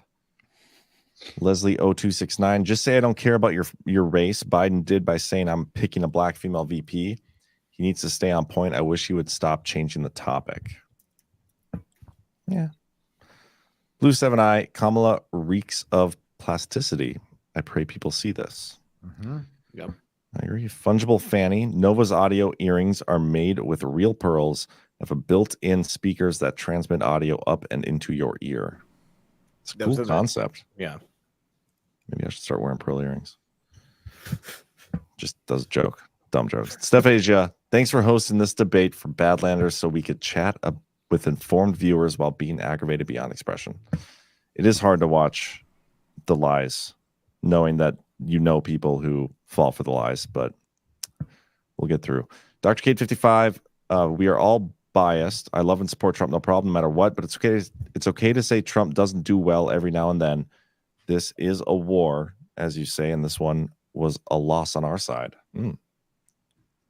Anybody want to respond to that one? I don't think so. I mean, people seem to always have these preconceived notions of what they want Trump to do. And rarely does he comply, but always it goes the way that he plans it. I'm perfectly comfortable with the way tonight went. Well said. I think we also have to be honest and say that he probably didn't do as well as he should have. So, or he did it on purpose. But I'll agree with you, G. Yeah, I think we have to just be honest with ourselves and be like, it didn't look good, right? I mean, let's just be honest. But what's funny, he's done so good in the past that the fact that he didn't completely eviscerate her feels like a bad thing. So I'll also agree with you, Brad. Yeah, so, and I mean, like, let's be honest also about why we got the outcome we did tonight, because the debate moderators were so clearly biased, which is, par for the course with all of this. I mean, they forced him into the answers that he gave, essentially. And Kamala Harris was hoping to set this trap. But I honestly believe that this was a counter trap that he just allowed to happen. Can't it'd be like me saying you sucked on Tim Pool because you didn't talk about election fraud. Ooh, no. How would you respond to that? I'm agreeing with G. I'm agreeing with Brad, and I'm agreeing with Zach. All three of you guys, I agree with. Do you know what I mean, though? Brian, he's saying that what you're doing right now about Trump would be like him saying that about you. I know, but he didn't do the thing that you wanted. Yeah. But you have to understand how independent voters and moderate voters give a shit about look them. at this. No, I and, don't. And they're going to look. Yes, you do. We're No, not. I don't care about that at all. Then you're missing the whole point of the debates. The I'm whole quite point of certain the I'm debates not. is for You're missing the whole independent point of the moderate narrative war. voters.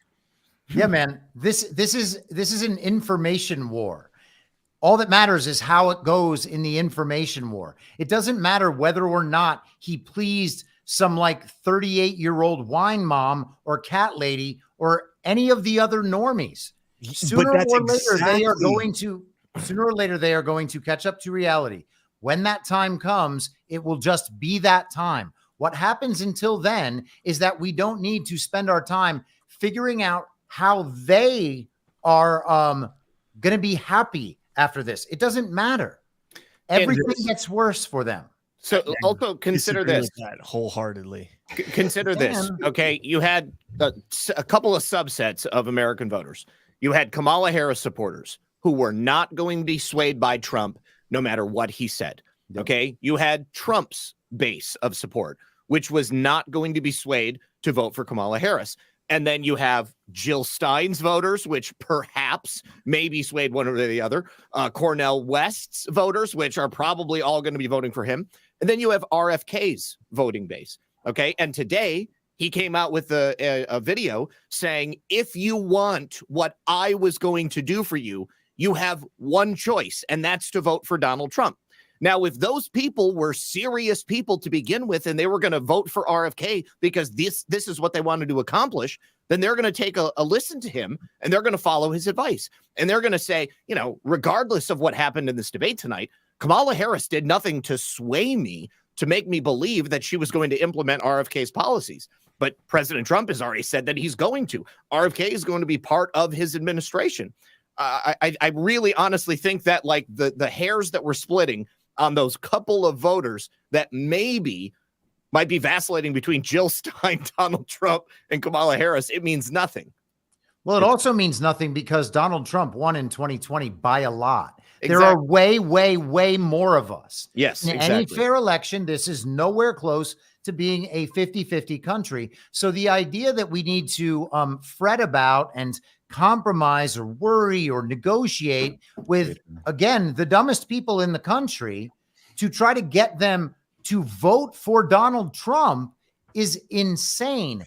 We should be going forward with principles toward the proper goals and absolutely nothing else. It does not matter what some normie on her couch at home thinks about what happened tonight.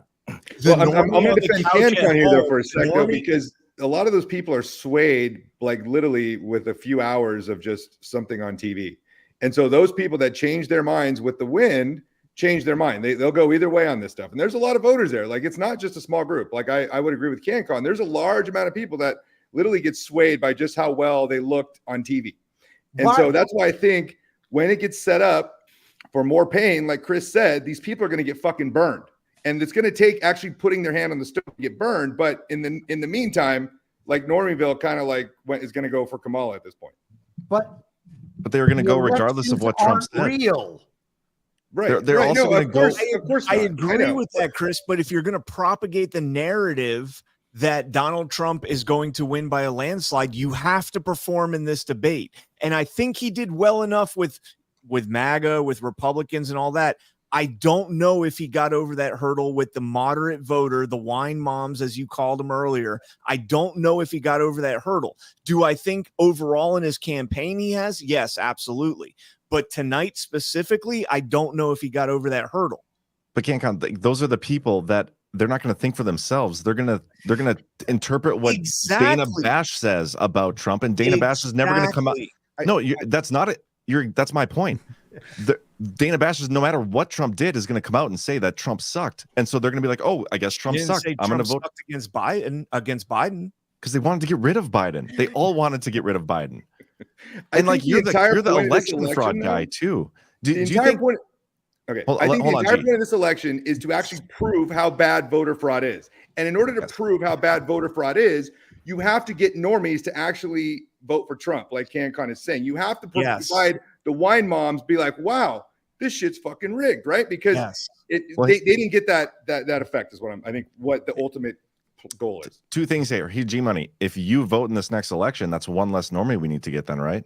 I'm not voting. I don't participate in illegitimate ledgers that I don't get to control or have my own transparent vote in. Well, but my point is, if you know that we need to get normies, if you vote, then that's one less normie we need to get later. But CanCon, you're the election guy, like the election theft guy. You probably know more about election fraud than more people out there, right? Especially the average normie.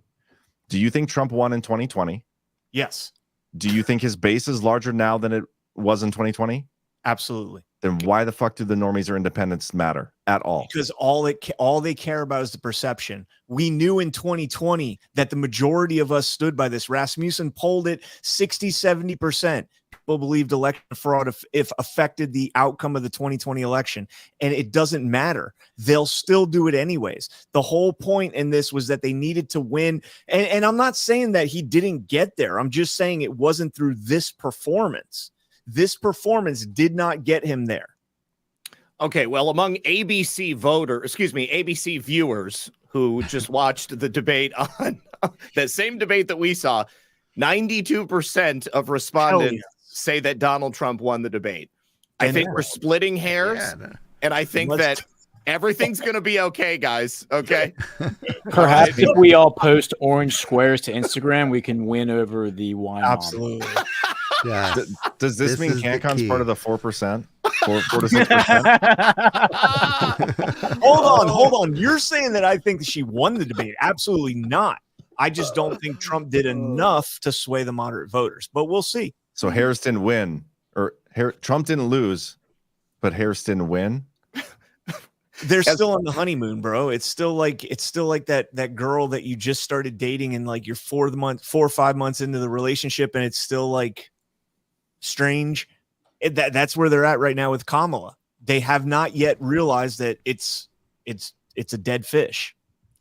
I think that we often forget what the real situation is here. I mean, to the extent that something else is going on behind the scenes, then the factor at play here is not the result. What the TV tells us is the result of a fake election on November 5th. It is how fast things progress toward the inevitable conclusion and how much chaos is caused by the communists along the way. And so we look at this event tonight on those terms, and it takes on an entirely different, you just take on an entirely different viewpoint on it. Does the timeline get sped up based on tonight's performance? Well, she didn't do anything to suggest that she is going to go make some big headway and defeat Donald Trump. These people who are actually deciding these things are not the voters, and they are not people that don't know what the voters think. They have all the data. They know what everybody thinks. They are doing a much more high-level negotiation that has to do with control of the media, control over global finance, and control over the U.S. military. If they had control over all of those things, we wouldn't even be having this ridiculous process right now. They'd have already thrown Donald Trump in jail. None of that is going to happen because they don't have that control. We are not even talking about the right things at this point. We're just doing normie TV talk about how polls go before elections. This is a different scenario. But totally agree. Polls going before elections is the narrative. Go ahead, John. This is fascinating. That's not my screen share. I put it up there. It's just another example of a poll that was done from people who watched the debate. And I mean, I understand that polls are fake quite often, but what's interesting to me is that when pollsters who overwhelmingly oversample for Democrats are unable to get anywhere near the type of numbers that they need to fake the American people and run these psyops. This is very clear that the American people support Donald Trump. And it'll be even more clear if or when they try to steal the election and flip these numbers the opposite direction for Kamala Harris. Every single indicator is that Donald Trump is the winner no matter what. And, I mean, that's really it. I like what Stephen Miller was saying there. He seems to think Trump crushed, it looked like. He says massive victory. He demolished her on the border, crushed her on fracking, obliterated her on inflation, Afghanistan, Ukraine. Colossal win. I'm going to keep going through the rants here. Go We ahead. got quite a bit to get through still. Old 54P pickup. Old 54 pickup. It's going to make Kamala look really bad when, as you said, the people find out how much she lied about. Agree with you there. Becca 2-0. Patriots, we are up to bat. We need to fact check her. She lied. Let's go. Like I said earlier, it's on us to correct the record and participate in the info war. Wedged Gravy. Trump literally said there are illegal immigrants eating people's pets. How much else do we need? Sold me there too. Makes sense to me too. I hope people go to a Trump rally like the comrade asked them to. That was pretty funny. I encourage you all to attend a Trump rally. Kitsko, regarding border bill, he said she could stop that border by going to D.C. right now. He did it. They could too. He challenged her with a plane ride to D.C. That's a good point. Lori Grimm, I feel like nothing new came out of this. It's like being back in high school. He said, she said. Yeah, kind of a Crane 59 afterthought. In my opinion, Trump should have qualified debate with. You had 3.5 years to do what you claim to propose to do in the future. What say you? That was kind of his closing argument. So he did kind of say that.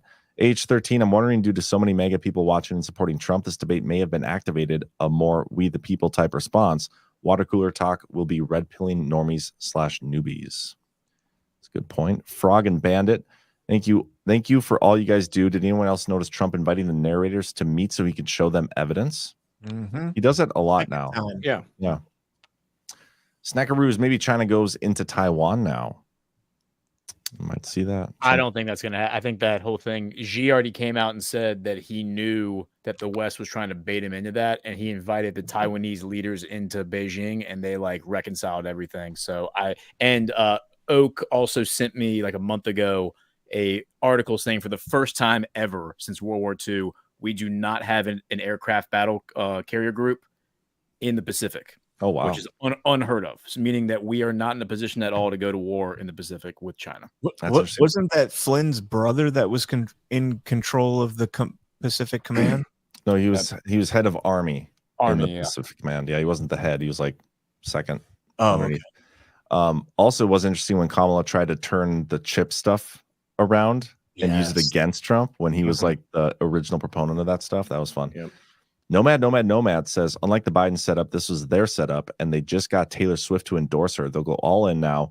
Do you think Trump didn't know that was the plan? I mean, is anybody surprised Taylor Swift came out and endorsed Kamala Harris? Not at all. I did like the whisker thing, though. I did like how Trump baited them on that podcast with Lex Friedman, where he said he lost by a whisker, and then he made a point. They brought it up to him, and he turned it back on him and said, no, I was joking. That was cool. That was actually really good. Chris, you were going to say something? I lost it. Go ahead. Okay. Pvon 0920, 8 Mile, B Rabbit, White Rabbit, Rabbit Hole. I don't know, but perhaps. Seriously, please, y'all. North Star 07 prediction: Trump Scavino dropped some comms about baiting Harris, just like they did about baiting the FBI to raid Mar-a-Lago in 2022. John, I was going to say the thing about Taylor Swift just suggests even further how scripted this thing is. That was a coordinated endorsement and social media campaign meant to make Kamala Harris look really good. She had such a good performance that immediately all of these people who were a little bit hesitant jump on board. And in the morning, Taylor Swift endorses Kamala Harris after her performance at the presidential debate. Donald Trump refuses to say whether or not he wants Ukraine to win. That's how they approach tomorrow. Yep, that's a good point. Shiner says, I wish President Trump would have made the point that he doesn't have to do this. He doesn't need to. He loves this country and wants to pull us out of this mess. He didn't say that tonight, but he says it at every one of his rallies and most interviews. IHNT WBD 56. Thanks to you all for a fantastic night. Lots of great info and telltale line by the fake media. Pray for us here in LA facing Hurricane Francine. Yeah, prayers to you. Everybody stay safe. North Carolina gal 24. I lasted 1 hour. I couldn't take Kamala line anymore. I could feel my blood pressure rising. Trump fans 2024. Gamble 808. Great show. Thank you for all you do. Now is the time for good men, all good men and patriot babes to come to the aid of your country. Thank you, Gamble. Black Hat Destroyer. People forget that POTUS Trump makes use of Sun Tzu's Art of War when he needs to, and he did so emphatically tonight, especially in the part of appear weak when strong. And then again, Black Hat Destroyer. Dovetailing from my last rant, I think POTUS Trump didn't totally destroy Kamala tonight because it's not quite time to do so yet. I agree with Zach that in the next debate, he will do so. We'll see. I mean, imagine if he does get fair moderators, he could have a field day. Yeah. Andre 2121, say what you will, actions speak louder than words. That's what got Trump into office the first time. That's what won him the second election that was stolen, and that's what will be why he wins again. Yeah, yeah. And I mean, nobody is going to stop supporting Donald Trump based upon this performance in this debate tonight. You know, how he did or did not speak. I mean, we have a real world example of what a Trump administration looks like. And we've also got a pretty clear idea of what Trump 2.0 would look like. And just one final point to the idea of appealing to the masses. Okay. That's what got this country into the shitstorm that it's in right now. Weak politicians who always constantly act like they need to appeal to all of these different groups. You know what? No, I mean, like, it's pretty easy the way that you fix things in this country. And to do so, you're going to have to piss off some people. You're going to have to break a few dishes, be it. And so I'm sick of that. I think most people are sick of that, and they need this to be hardcore. All right, I'm gonna keep going. Yes, bring it. Shoot, where was I at? Hold on. Okay, Liz Jen says, I'm so grateful for Badlands Media. Thank you. And then Wedge Gravy, I'd like to remind everyone that there was a video on Telegram of Haitians cooking a human and eating his leg on Telegram last year. Barbecue. Yeah, Take barbecue. your word Yeah. for that. Barbecue. Shout out to barbecue. Did not see that video.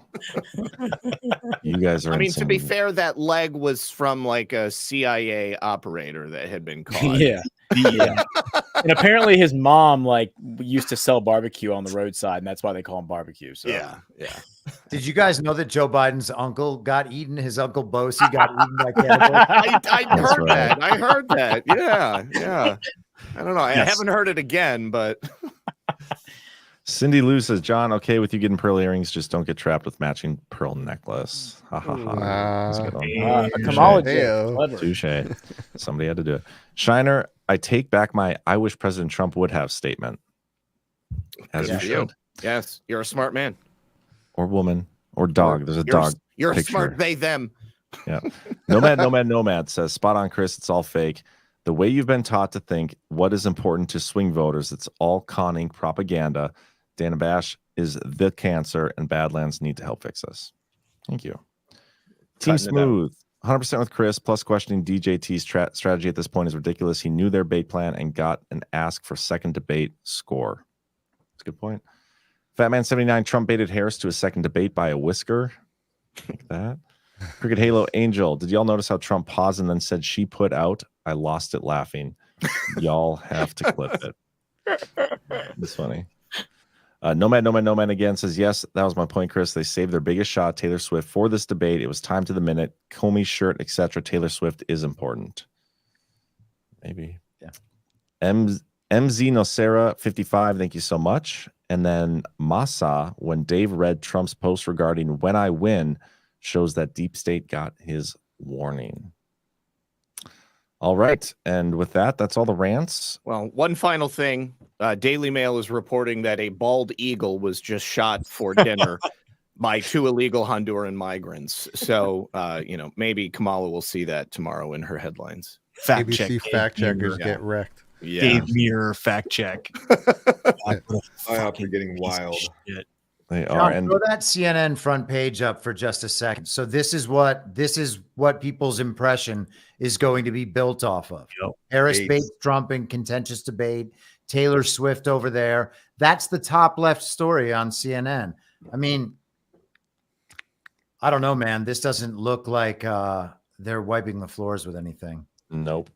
Not at all. Something big might be coming before For the election day. For sure. I There's agree with going to be that. so much. Yeah. Oh, yeah, we got so much time. I do think you brought up a good point about tomorrow. We could see some sort of a false flag to try to get the emotions pumping for another adventure in the Middle East. I think that's definitely on the table. We shall see.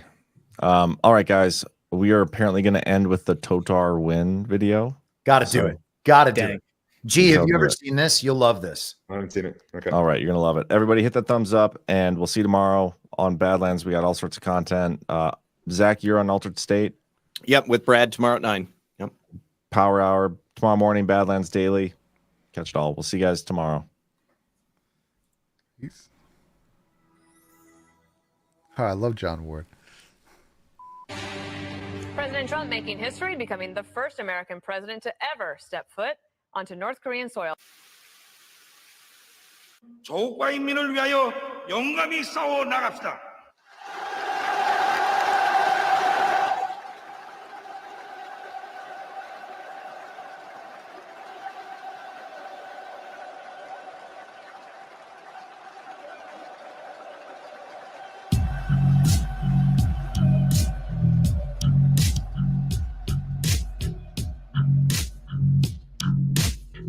Ross asked what the hell you think. This got so much yang. This why so much wang. This why no more yin. So much wang. Total win. Total win. Total win. Total win. Total win. I'm gonna Ross asked what the hell you think. This got so much about. This why so much wow. This why no more shit. So much wow. Total win. Total win. Total win. Total win. I'm gonna Ross asked. Hello, America. I think you know me. My name is Kim Jong-un, homie. But I'm the dude with my thumb on the button of a mutual nuclear destruction. But I just wanna be friends, okay? Shotgun, I shot pop with my hot two monkeys. Mora, garnish, orange, Hollis, lemon, Morris. Chorus. This got so much yang. This why so much wang. This why no more yin. So much wang. Total win. This got so much sack. Keep protect, he attack. This why no more homo erotic rocket ranches. Got it? I got it. Oh Jesus. Monkey. I'm gonna Ross asked what the hell you think. Hello, America. You thought you knew me. You thought that you were screwing I'm the guy with my finger on the trigger of our biggest bang. Since Arnold Schwarzenegger fucked this babysitter. But I just want to be friends, okay? Shotgun, I shot pop with my hot two monkeys.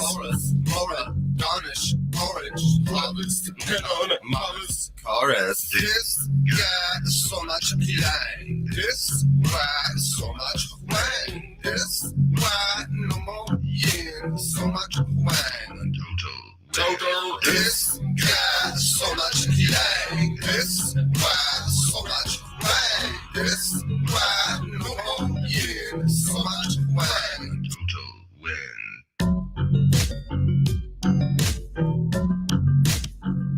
I'm gonna Ross asked.